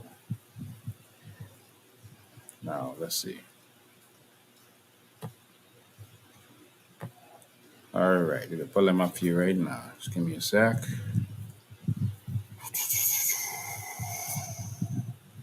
All right, I got so much to talk about with this Bahamas Air thing. All right, let me just pull that up. Boom.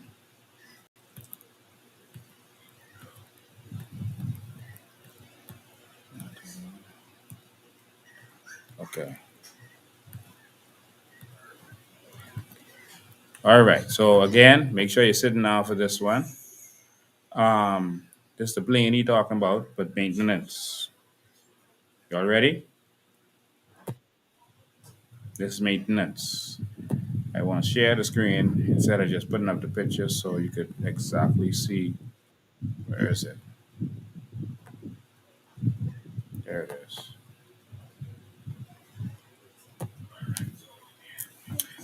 There we go. There's the plane that is there for maintenance. Look at that, y'all. Let me pull this up too so I can see uh, what kind of what kind of maintenance is that. The whole engine was taken off. Now here you say this plane flew here. The people at Bahamas Air, the staff, is saying that this that plane.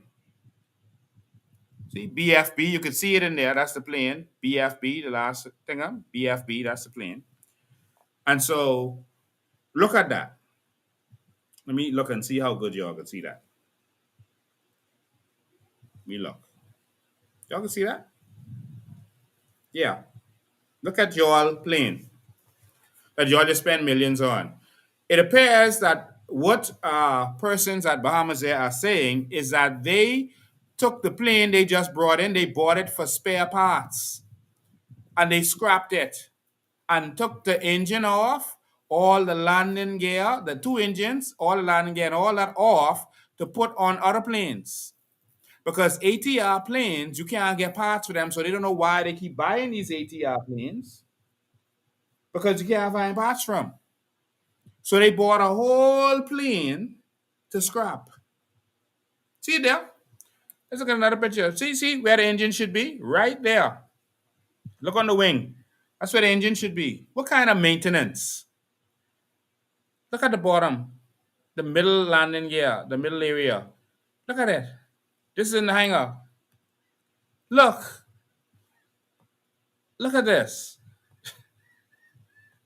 Can someone please send this to the news media because they like twisting stories and stuff, and ask them to ask Bahamas Air about this. I can share these after the live. I can share these in WhatsApp and on social media so they can tell us what plane this is. Then they can put the story. Listen, the staff say this the plane y'all just bring in. They got plastic over it. See plastic over it. If you look good, you'll see plastic is over it. All right, and you see where they circled it at the bottom there. Let me make it bigger. Look at that. They landing gear off. They practically got the plane on blocks. You ever see when someone teeth the rims of a car and they just leave it on blocks? The plane on blocks. Not literally blocks, but they have the gear for it to be on. See there? Look at the front mid landing gear, the middle landing gear, gone. See that a circle in the back here? I don't even know what that is. Oh, you switch pictures, eh? Let's go back. Look, the engine up top there, gone. The engine on the other side, gone too. What kind of scheduled maintenance? Maintenance, landing gear.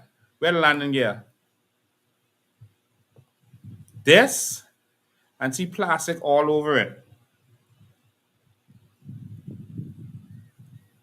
Scheduled maintenance? No, they scrapped the plane to use it for parts because when they were originally talking about buying ATR planes, remember I was on my live and I was saying that this should not happen. Why are you buying ATRs? American Airlines, everyone else has gotten rid of their ATRs. And so now there's no need for them to produce parts, etc., because everyone then scrapped this plane. The plane was not the best plane to have. And when they were getting it, I spoke out about it. And now look. Look at that. Look at this, man. So someone needs to explain what this is. The staff is saying that when the plane landed, they was waiting there with their hatchet and saw to hack this plane up. Now, if it isn't true, we ain't got no Freedom of Information Act. Please come out and tell us. But you know what they can do? They ignore it. But this the pictures. No, I don't talk unless I got the thing. And this will tell us which plane it is because you can see painted on it. You can't see the full number, but you can see the last part of it is BFB. All right? Lord in the morning. My Lord. Bahamas Air is in trouble. Serious trouble.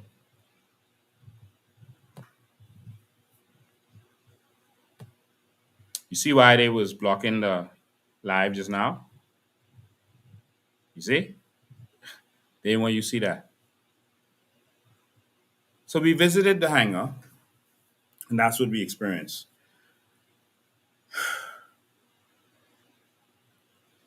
Bahamas Air is not profitable because it is being raped.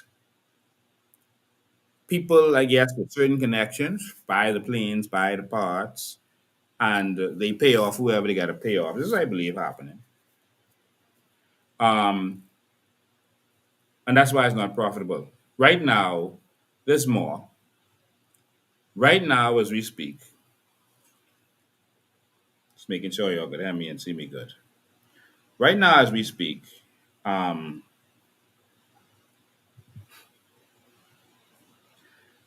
Bahamas Air has done something else. All right, just a second. Um, see what I can pull up for y'all.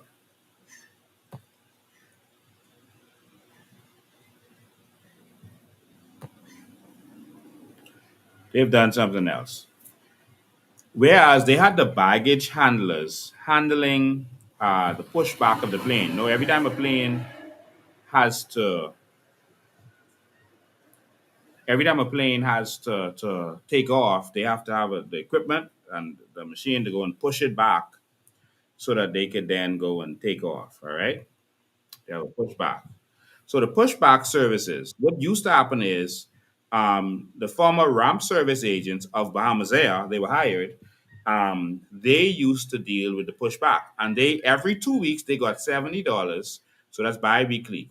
So bi-weekly they got $70 bi-weekly to offer the pushback services as a part of their job. All right, so that's a little additional little something for them to just go and push the planes back. Right. Now they are paying Nassau Flight Services to do that job. And let me show you how the pushback works. So these are some of the people doing pushback right there. So that's the little machine they use to do the pushback. Um, and and so it was a good little couple little dollars change in their pocket, but that's what they do to do the pushback. And there's another picture we got here for the pushback. Where'd it go? But anyway, that's the pushback device and machine they have right there, and so they would use that to push the plane back. All right, and so here's the other one. So that's it. You know, the pushback machine.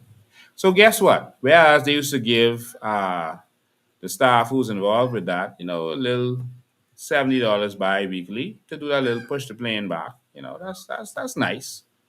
Guess what happens now? Nassau Flight Services is paid $150 per pushback. So every time they push the plane back, every flight, they push the plane back, which is 7 to 12 a day. Every time they push the plane back, they now get $150. So now they are finding more ways to suck money out of Bahamas Air. All right. So now Bahamas Air's bills went up because they have a third party. And boy, whenever third parties getting involved, it is sickening in this country. So now a third party is doing it, so you're spending more money. How could the country function if they're not finding ways to be more efficient? So now the pushback is $150 a time, up to 12 a day, and some could be more sometimes. You're now looking at going close to $1 million a year.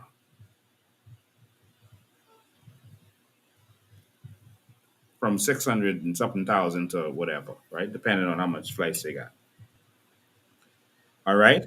And by the way, they got some more planes to push back because now, whereas the Haiti plane used to be twice a week, Tuesday and Saturdays, coming back full with 135 people, they're now adding another flight to that, 148 people, something like that, on Wednesdays. So now they're going to have flights Tuesday, Wednesday, and Saturday coming full from Haiti. That's just Bahamas Air. And the other flights. Full with up to 148 people every single Tuesday, Wednesday, and Thursday. Keep sleeping.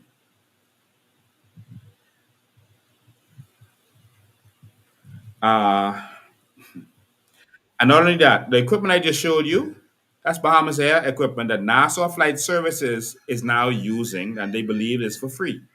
How are you using Bahamas Air Services and then charging them? You charging them and using their equipment to do it. Yes. You never see anything like this. Nassau Flight Service is now doing it, charging $150 per pushback and using Bahamas Air equipment to do it.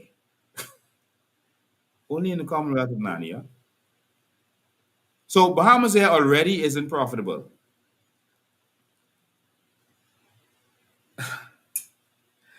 On top of that, they remove the baggage handlers. All right. They remove the baggage handlers from Bahamas Air, scatter them in different rules because they refuse to be transferred to Nassau Flight Services, and have them now doing all kind of different jobs, security and all kind of other little funny stuff around Bahamas Air. We can get to that in a sec. Um, and now they're paying more for the baggage handling services because now a third party is doing it. Whenever you see them at a third party, watch out. Something going on. Watch out. So the staff at Bahamas Air are operating phenomenal with what they have. I have no complaints about them. I could be fighting for them with my last breath. You ain't gotta worry about that. That's my people. All right. This is not to blame them. It's management that is ruining this business. They have a chairman there who does not know anything. If anyone in the chat know her name, you call her name. Put her name there. She does not know anything about aviation. That's what they're alleging.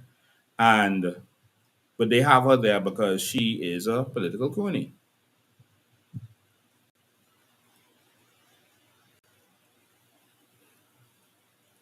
So something happened to me this weekend when an Obama's Air flight coming to Freeport. Something interesting happened. Again, I don't blame the staff. The staff, I mean, the stuff I see, I wish I could do a story every day to say how these people going above and beyond. But I can't do it every day. But when I was coming, of course, staff was wonderful again.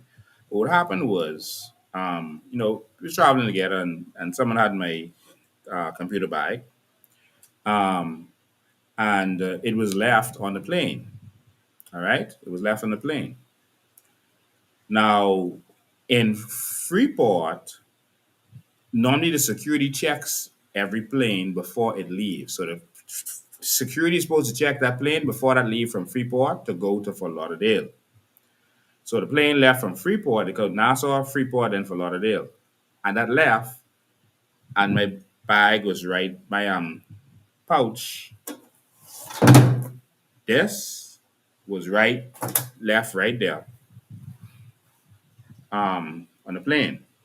Not in the overhead thing where you can see it right to the bottom there. All right. And and the security, which is not Bahamas Air Security, they have a contract. They are Bahamas Security or something like that. They were supposed to check the plane before it goes to the US. They didn't check the plane before it went to the US. All right. So a whole pouch went there. that could have had anything in it, then up in the US. But let me tell you, when it reached Fort Lauderdale, the Bahamas Air staff, who I continue to praise, these people are phenomenal. Um, I know you get frustrated sometimes when stuff delayed, but that ain't them. All right. Um, the Bahamas Air security in Fort Lauderdale searched the plane and they found it. So Bahamas Air was doing their job. And if they had not outsourced this security situation for Bahamas Air in Grand Bahama, there wouldn't have been this challenge. So Bahamas Air staff did what they were supposed to do. But wherever there's outsourcing, there's some kind of problem. There's scandals and there's problems all over the country. I'm not talking about Bahamas Air, all over the country. Whenever they bring these middlemen, boy, we can spend more money, which is so ridiculous.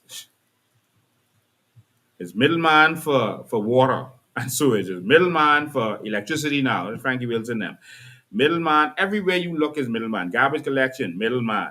Everywhere you look is a middleman to make everything more expensive for us. The cost of living, the first thing we're going to do to reduce cost of living, remove every middleman they have in this country providing services for government. Water and sewage can create water, can purify water. BEC can make electricity, generate electricity. Bahamas Air can have the greatest airline in the world. We're going to go get our tourists. Bahamas Air staff, y'all hold strong. Y'all are going to have an airline y'all could be proud of. Y'all are going to be treated with respect and dignity in this country. Y'all are going to be paid properly. And y'all are going to have first class services going from here to Europe to go get our tourists, from here to the Middle East to go get them rich people to bring them here, from here to China to bring the tourists from there. We're going for our tourists. We're not depending on anyone to bring our tourists. That's a national security issue. Management is the problem at Bahamas Air. Management. The staff are phenomenal. Listen, where I see something wrong, I say. I ain't gonna say the staff phenomenal if they ain't phenomenal. The staff are phenomenal. The pilots are phenomenal. Pay them and pay them properly. The stewardesses and the stewards are phenomenal. I'm not just saying this. It's my experience. And people go above and beyond the ground staff, phenomenal. Now, despite those ground workers, they don't allow them to come in the baggage area anymore by customs. You see less of them now. You didn't see them there. They gone. All the Bahamas Air baggage staff gone. So people was fighting for a porter. They was asking for porter when I came back from the States the other day. They was begging for a porter.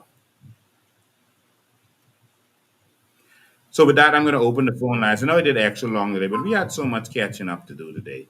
Let's see what the petty politicians and police, etc., do with this. But the Bahamians have no rights. 803-5995, regular call or WhatsApp call. 803-5995, that's the numbers. They did everything to block this show today. But that's the numbers. Y'all talk to me, man. I've been talking for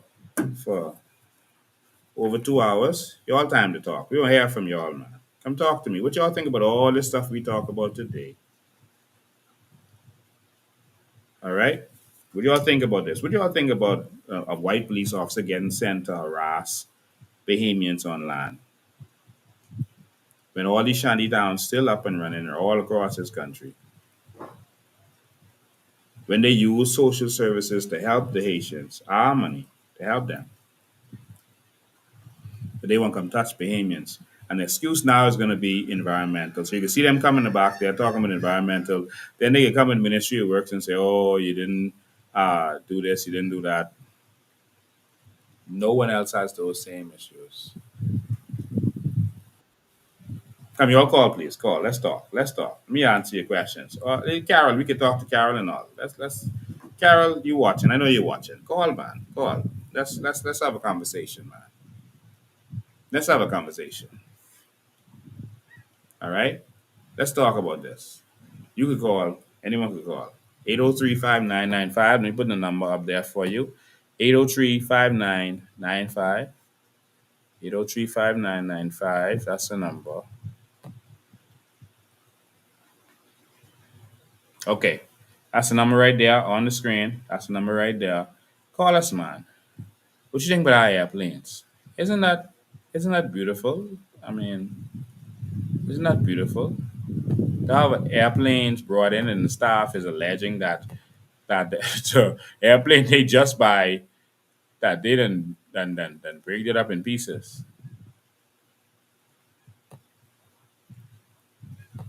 Sure. This is really the Commonwealth of Narnia. And then they could have the heart to talk with qualifications. Man, what kind of qualifications you gotta have to buy a whole plane to do that? What kind of qualification that is? I mean, the plane just reached. They was waiting. They say with the hacksaw, etc., etc.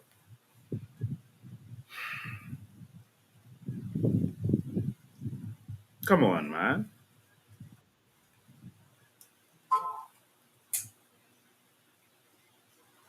Come on. What kind of a qualification that is? You gotta have for that right there. Okay, someone on the line. Let's go. Good evening, your life. Lincoln, what you saying? Man, I right here in disbelief of this country we living in. Boy, look at we in a jokey time, boy. This a screw up time we living in. I don't know if to laugh or cry. Yeah, this is like child's play. We get children, but I wouldn't say running parliament, messing up our country. That's all. They ain't doing nothing good for the country. But let me say this, Lincoln. Let me open the eyes of our Bahamian people. Soon directly we ain't gonna have no shanty towns. Because what they doing, they taking all them who was out in the bush and now they putting them up in our backyard. Yeah. And in our front yard. That's why rent is so high because you I want you to try and go and rent an apartment right now. I tell you, you will not find one. Lincoln, Because they are taking all apartments. Let me say this to you, Lincoln. I experienced it for myself. I in this experience now. Wow. I have a brother in the hospital. He flew down here on emergency flight. A massive stroke he had. Wow. And the hospital with them doctors, boy, look at Bahamas be in plenty trouble if you don't fix this Bahamas. Now this is someone talking from experience. The doctors, they don't care about life. They'll watch you die. They'll watch you die. Me and my sister now, we're the only two relatives here in Nassau, dealing with my brother. And we can't even find a government home to put him in for couple 2 months to get him well, so he could get back to himself, in therapy. Wow. Therapy is crowded, overcrowded. Wow. And who are all those people that is in the front of us, and Bahamian can't get access to our own utilities in this country. Wow. The foreigners get the whole entire Bahamas locked down in sickness. Bahamian people who get sick, they don't have access to nothing that we have in this country. Bahamians, y'all, let me tell y'all something who listening on this on Lincoln Show here.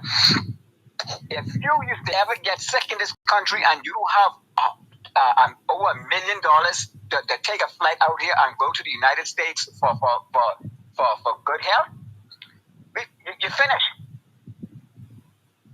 It's sad, you end man. up zombie.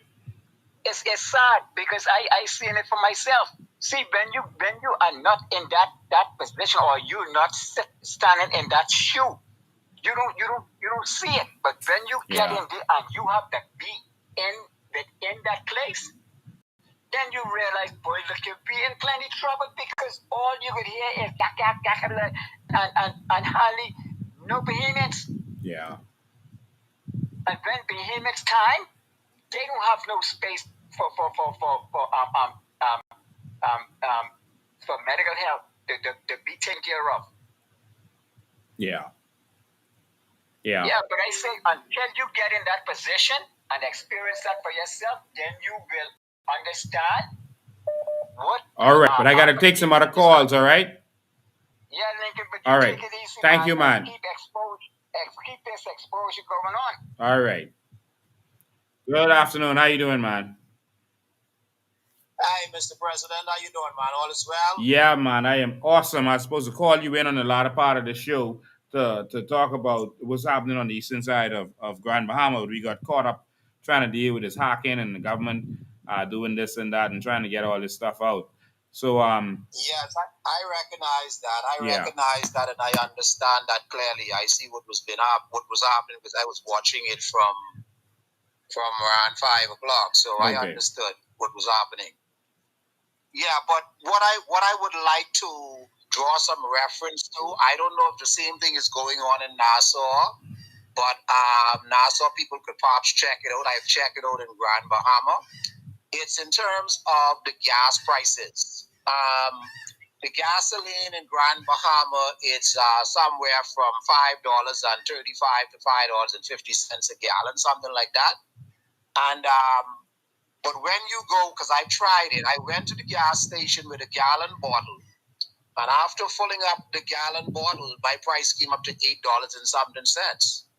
What? So I went and I asked one of the managers, how is it if the gas price is saying $5.50 a gallon? How is it that I've just filled up a gallon bottle and it came up to $8 and something cents, almost $9? How is it that you did not video record that to show the Bahamian people? Yeah, and I'm gonna see if they are changing after this live, but I'm gonna go tomorrow and check it again and see if they are changed anything. Video record that, please. And I want to say to all Bahamians, document everything that you experience, especially with authorities, etc. Video record. Get evidence of what you are seeing and experiencing. I want everyone to do that. Go ahead, Mr. Edwards. Yes, his reply to me was, we are using the colonial gallon and not the U.S. gallon. Now, the milk bottle is the U.S. gallon, right? But they wouldn't allow you to put gas in a milk bottle.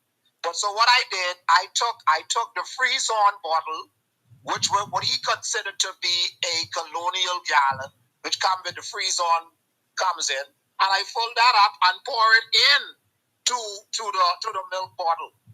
And it's still adding up to the very same thing. I'm still paying the same. I'm not getting with the full gallon. I'm still paying around $8 and something cents a gallon.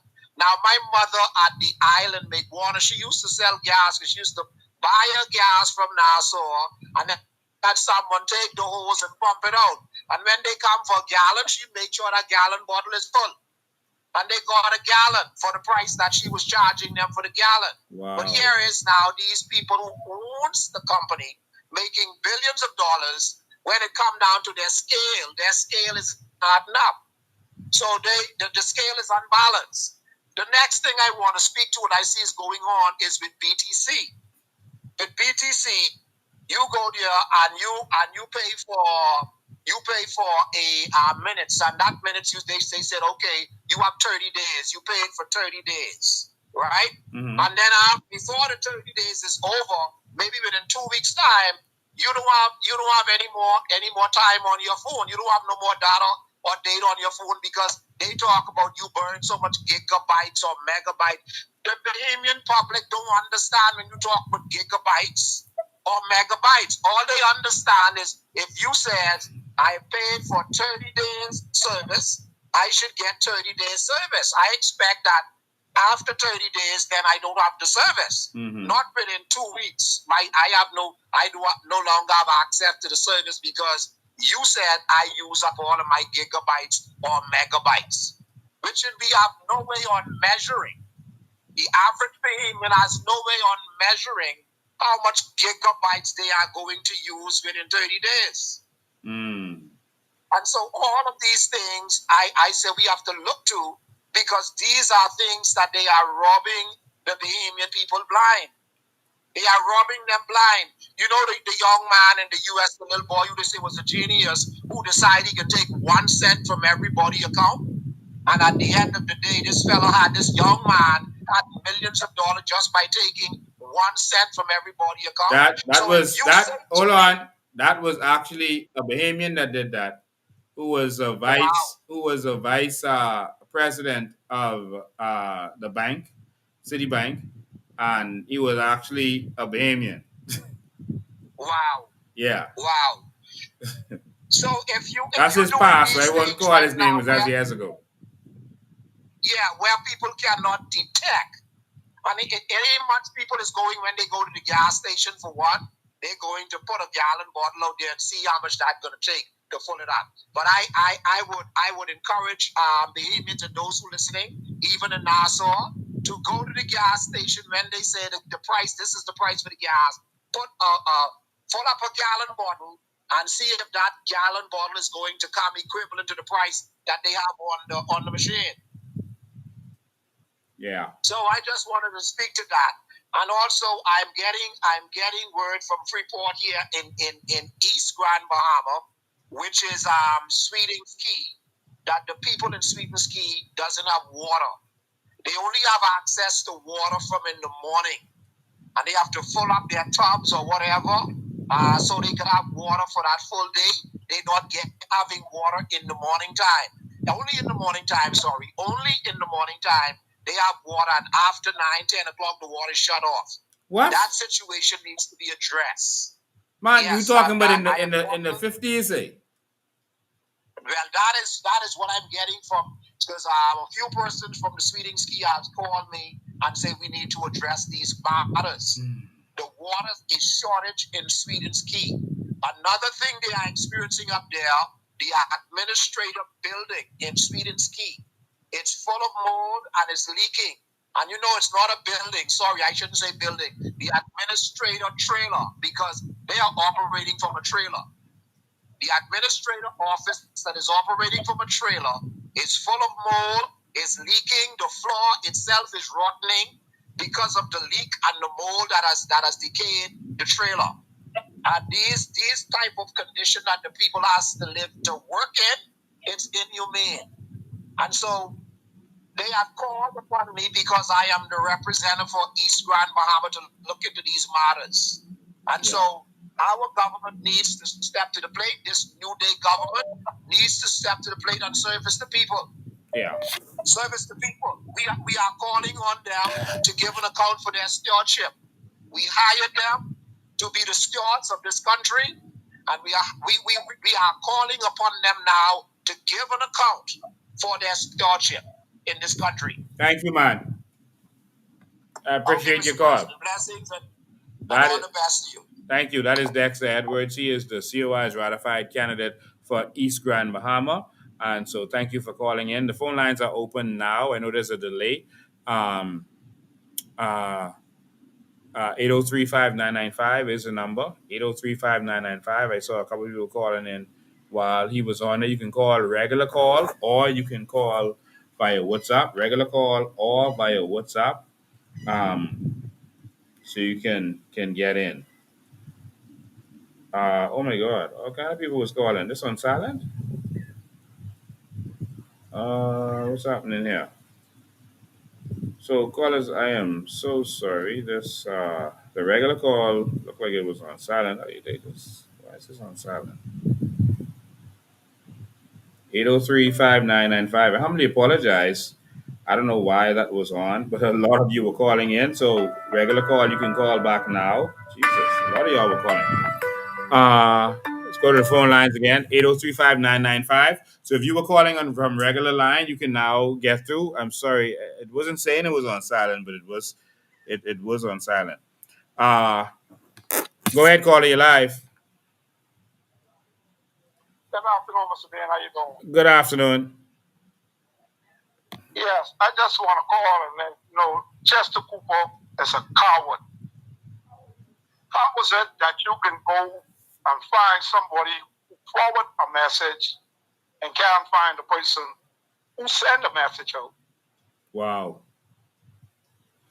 Wow. You know, that's true.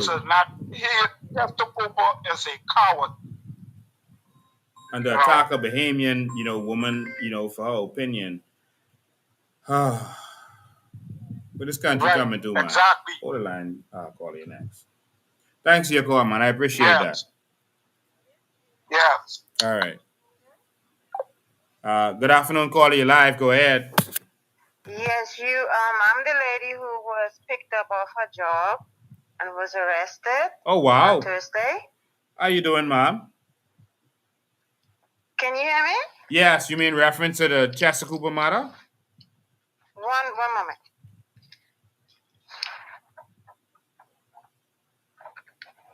I got it outside. Too much steel in here. Hello, can you hear me now? Yes, I can hear you. Yes, my name is Lahoma Pinder. Uh-huh. You were just talking about me. Mm-hmm. The lady who has been picked up from her job. Yes, reference to the Chester Cooper complaint. I could barely hear you. It's kind of breaking up. Oh, you were picked up reference to the Chester Cooper complaint? Yes, sir. That is me. Wow. So you were picked up from your job? Yes, sir. Oh, my God. And then what did they do to you? At first, I wasn't even able to let my boss know that I had to go down to Central. And then I called Miss Sands, and Miss Sands even explained to them that the situation, that if this situation is the situation, they need to lock up the whole Bahamas. So the police lady, she took me down to the station. They put me in a cell, and then I had to wait. I don't know what the rush was for me to go down there. So they put me in the cell. Then they took some photos of me with my name, and then they fingerprinted me. And then I was in front of a judge, Mr. Johnson, and he told me I'm not allowed to go on social media to do anything, but I call in you, sir. So that's my nightmare from Thursday to going on Friday early in the morning. So was it a written post, and did you write that post? I only shared it from another person. Oh, just like what all of us do on social media. You just shared it. Yes, sir. I shared it, and I am sorry whatever the information is, but I shared it, and then the next thing is, okay, the first time they picked me up for questioning. So they have all the cameras there, and they questioned me. So I asked the officer, not the police now, these people are higher than the police. So I asked the gentleman, I say, what's going to come out of this? I'm really sorry, what is the situation of the situation? So he said, don't worry about it, everything is going to be okay. So then on Thursday, this same week just gone, the gentleman and this lady came back at my job and just took me. But they were kind of friendly now, but they was like, it was a nightmare, sir. It was really a nightmare. And then the prison, they need to do something. They need to hire a plumber to plumb out the toilet. They got all kind of filth in it. And, you had to, since my bail was for the next day, I had to sleep in there. It was so, the food was good though, but it was disgusting. And the police, they were nice. The young lady gave me a little bottle of bleach. So I put a little soap in one of that out of water toilet so that we don't have to sleep in there, just smell that all night. Wow. Horrible condition. And somebody needs to go in there and get a plumber, clean up and mop the place. If you're in a holding cell, That ain't like you going to a regular prison. Yeah. You can get sick in there, sir. Wow. So, can you remember exactly what was said on that post, because it looks like it was taken down? Yes, it was said. Wait, did you take it down? In a way, yes, sir. But I could easily get it from somebody's phone that where it was shared to me. No, I want to know if you took it down off social media or if it looks like someone else did. I had to take it down because I don't know what's gonna happen in next. So Okay. So really what did it say? What did it say? It says Bozo the Clown, Chester Cooper. Oh wow. When they picked me up and showed me that, I couldn't believe that I did something like that at first, right? Then what did happen is so many things was happening because it was during Lent. You know, I didn't want to go back on the social media, so I even told my sons I can't post anything right now, so I can leave a week or so go. So now when they came, the officer said it's still on my profile. And I really need somebody to help me to make my next step, a lawyer or somebody, because they tell me I need to find a lawyer. They wouldn't even give me a paper to tell me of what's going on.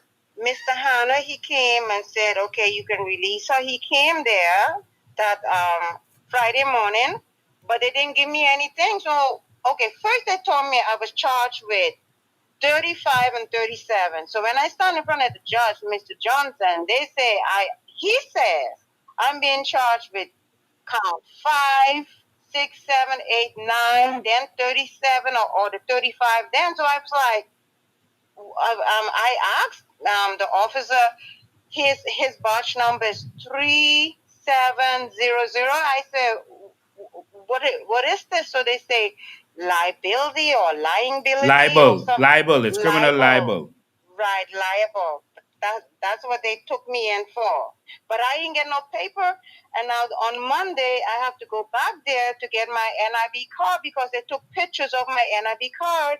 And then Mr. Han and all of them, they never give me that back. So I have to go back there tomorrow and see if I can retrieve my NIB card.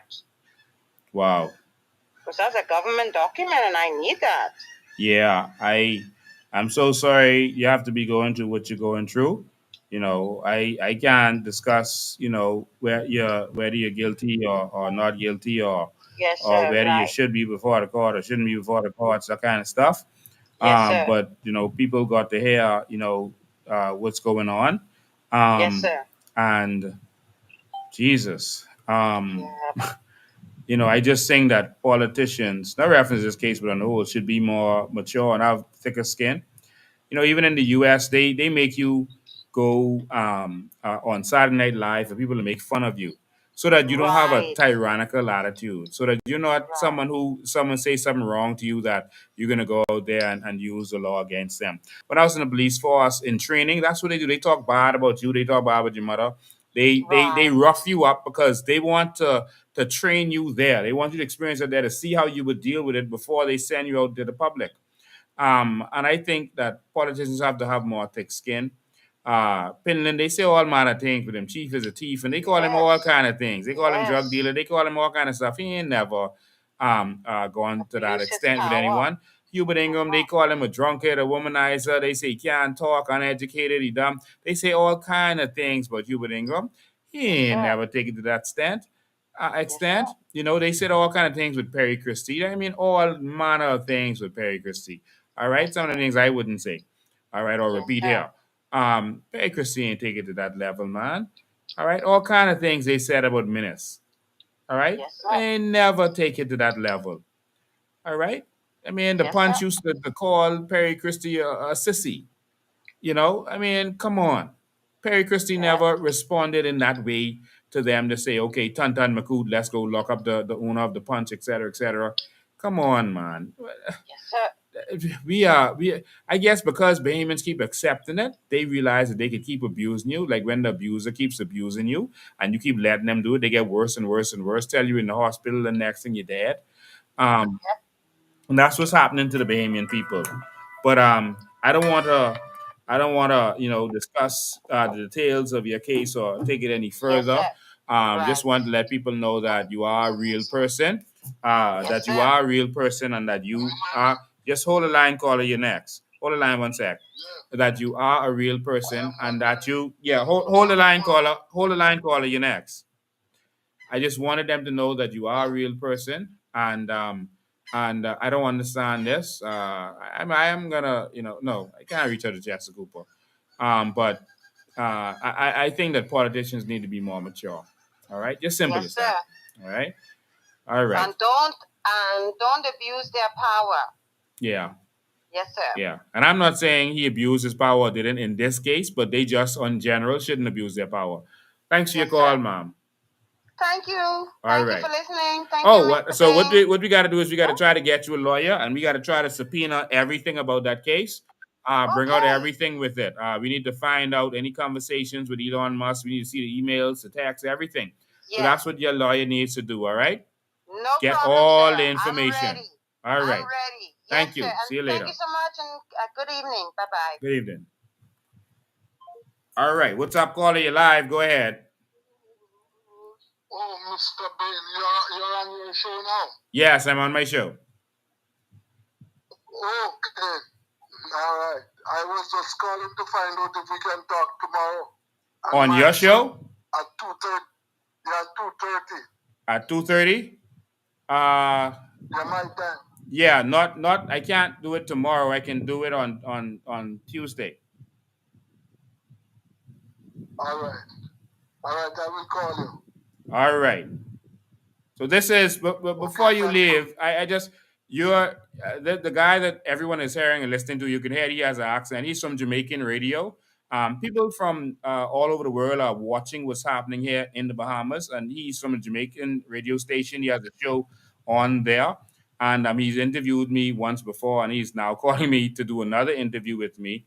We have persons from Trinidad, Turks and Caicos, all over the world that are calling me for interviews. I have done some interviews, and so why is it that all the way from Jamaica that you are paying attention to what I'm doing here in the Bahamas? Well, you have to remember, that we are one people. Whether you're in Bahamas, Barbados, Jamaica, Trinidad, the Caribbean people are one people. Yes. And the issues, we are facing similar issues.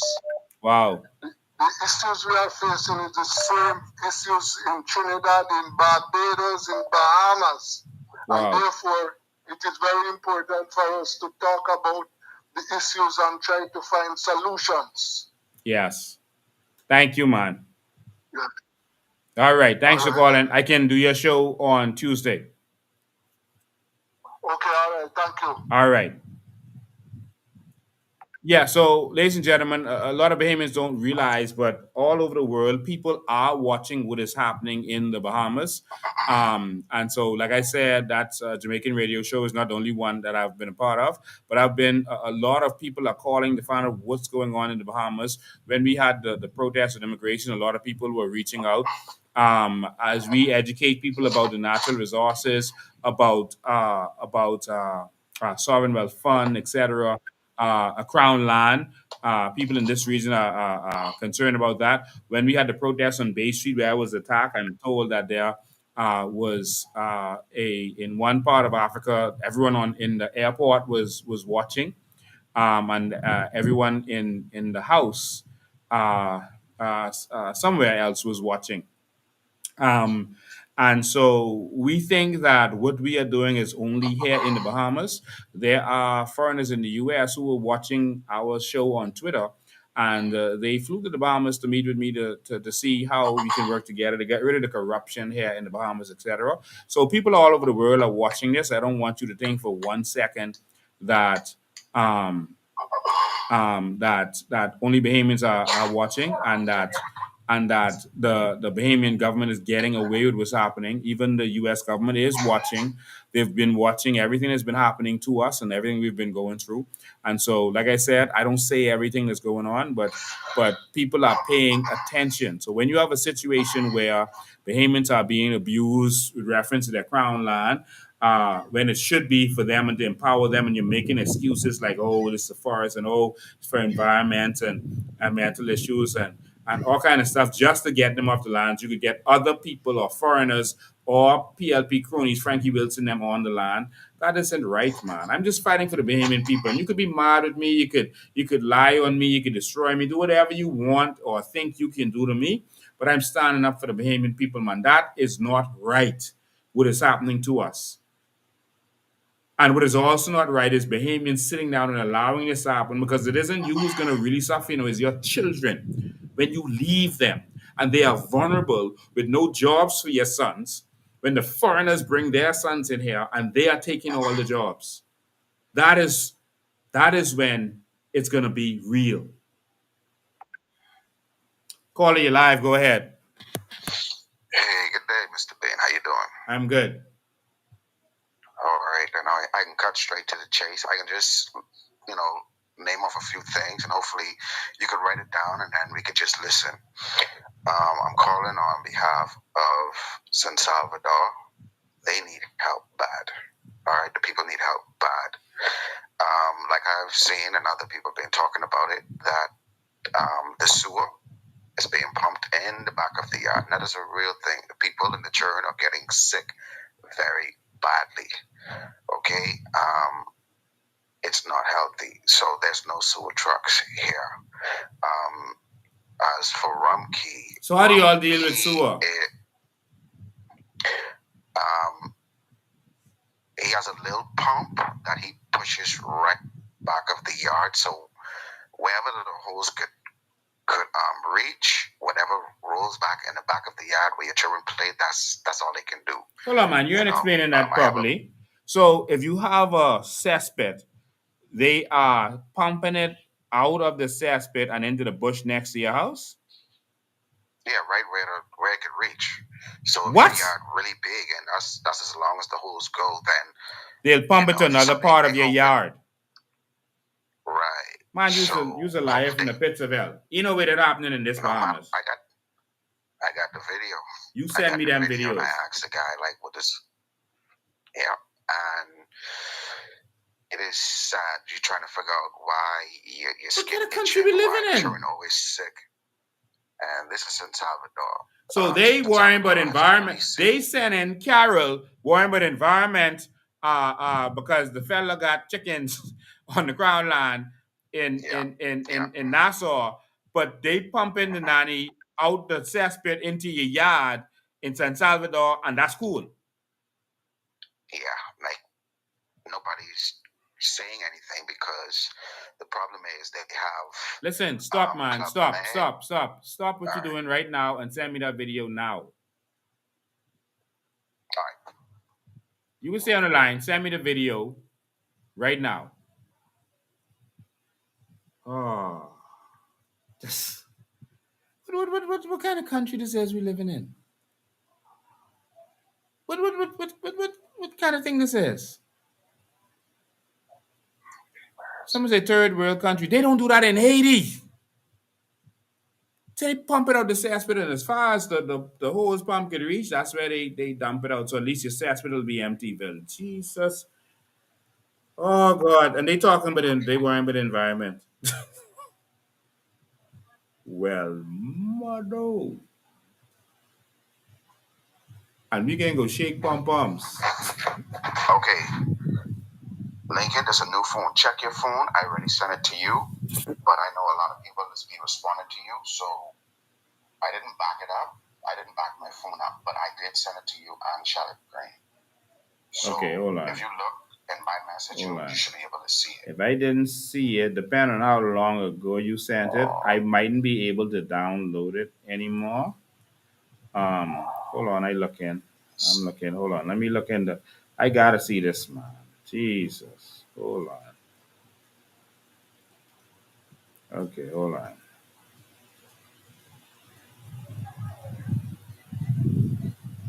Man, this let me see.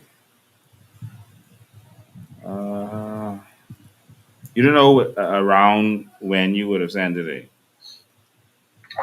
Just a few weeks ago. Yeah, I have to say this. A lot of people are texting me and calling me, and they concerned. Sometimes they don't get a response. A lot of people are sending me messages, etc. And okay, I'll see if I get it from Miss Green, and I'll just post that so the public can see it. Um, because that's crazy. That's crazy. Yeah, we got to share that for the public to see. All right. Well, it's 3 hours now, so I got 2 minutes left, and it'll be 3 hours, so I gotta go. I just want to say one. So, Miss Green, if you're watching this and you can find that thing, send that to me, please. Rumkey has no water. They have brackish water that they clean themselves with, wash their dishes, because the water is so close to the land. They need help, and there's no flight for the people to get out, so they have to wait on the little boat to get out. That is that. No water. Wow. And no flights in Rumkey. Jesus. Okay. All right, take care. Thanks for your call.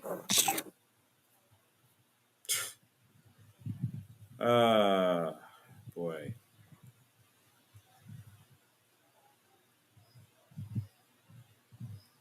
If you love it, let it kill you.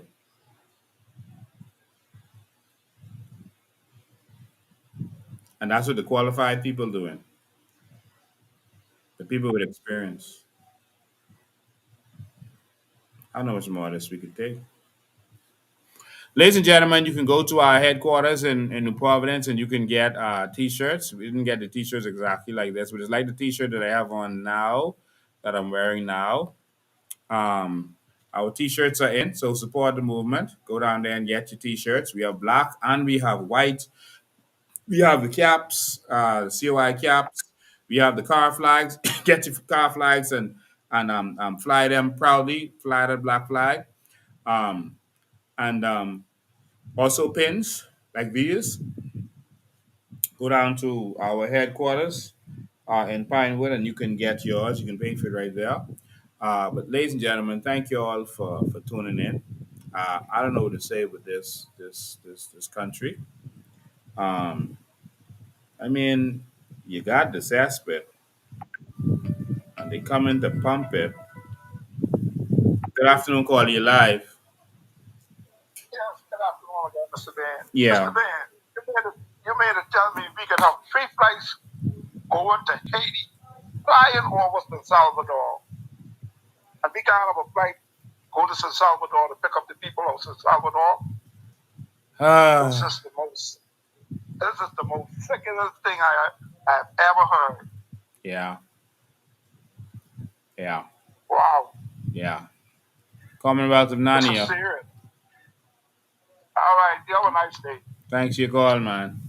I want to thank and congratulate all those people who came out to support Iram Lewis and his event. It was a fabulous event out there. They said that's the most blood they collected in 4 years. And so I want to thank Iram for even thinking about that and considering that. It was a wonderful idea. And, when you get with a new party that thinks about the people, you can start having fresh ideas and thinking about other things and not having your handcuff where you can't do this and you can't do that. That's Iram there after he gave blood. So we want to thank him for that wonderful idea, man. That was a good idea that he came up with, and so everyone who flew in from Nassau to support this, and the people on the ground in Grand Bahama, and we also had a winner of the TV. Um, we had a winner of the TV. So I don't have his picture here. Um, but Dirksen Sherman won the TV, and it was so ironic that he didn't want to win the TV. He wanted someone else to get it, and but Aram convinced him to put his tickets in there, man. Put it in the bag in the box, and he actually won. All right, so it was interesting, and so to all the other people who were part of it, you can see here. That's Miss Green getting checked out, um, getting ready to give blood.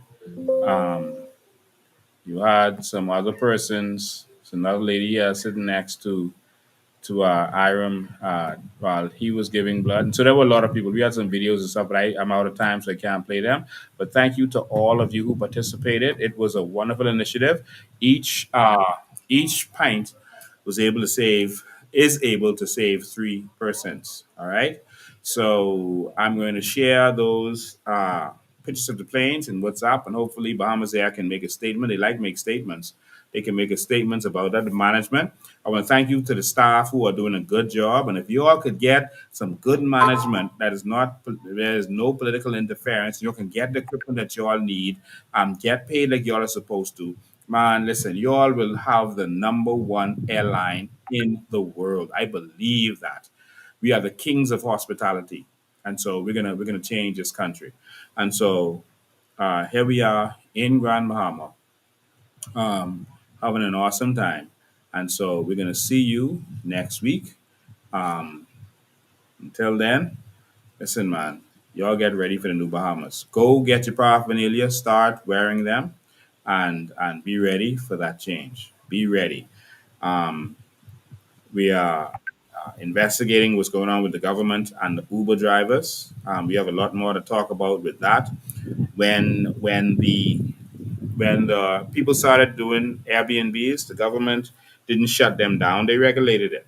They didn't shut them down because they might be hurting the hotels. They regulated it. And so it's the same thing. It's the same thing with the so-called Uber drivers. We got to regulate this for the Bahamian people. Let's stop putting strain on Bahamians, man. Let's stop every time they find a way to make money or provide a service to Bahamians, we block it. Come on, man. Enough of that. All right. And so we're gonna fix this. So again, no matter that we talked about that may be before the courts today was with the intentions of influence you one way or another. In dealing with that, it was solely so, just like the news covers them, that we could cover them so you could know what's going on. But whoever is guilty should pay. Whoever is innocent should be freed, and that's it. So we didn't say any of this today to sway you one way or another. You go and observe the facts for yourself. Every court case is open to the public, and you deal with that for yourself. In the meantime, it's time to rise up. These same people are going to cause a revolution. Pinland would roll over in his grave if he knew that they grabbed a particularly aggressive white police officer and sending him to harass Bahamians. Pinland would roll over in his grave. But Pinland, you can continue to rest in peace because I am here. And I can do what them other fellas don't want to do. I'm going to fight for the Bahamian people, whether they like it or not. See y'all next time.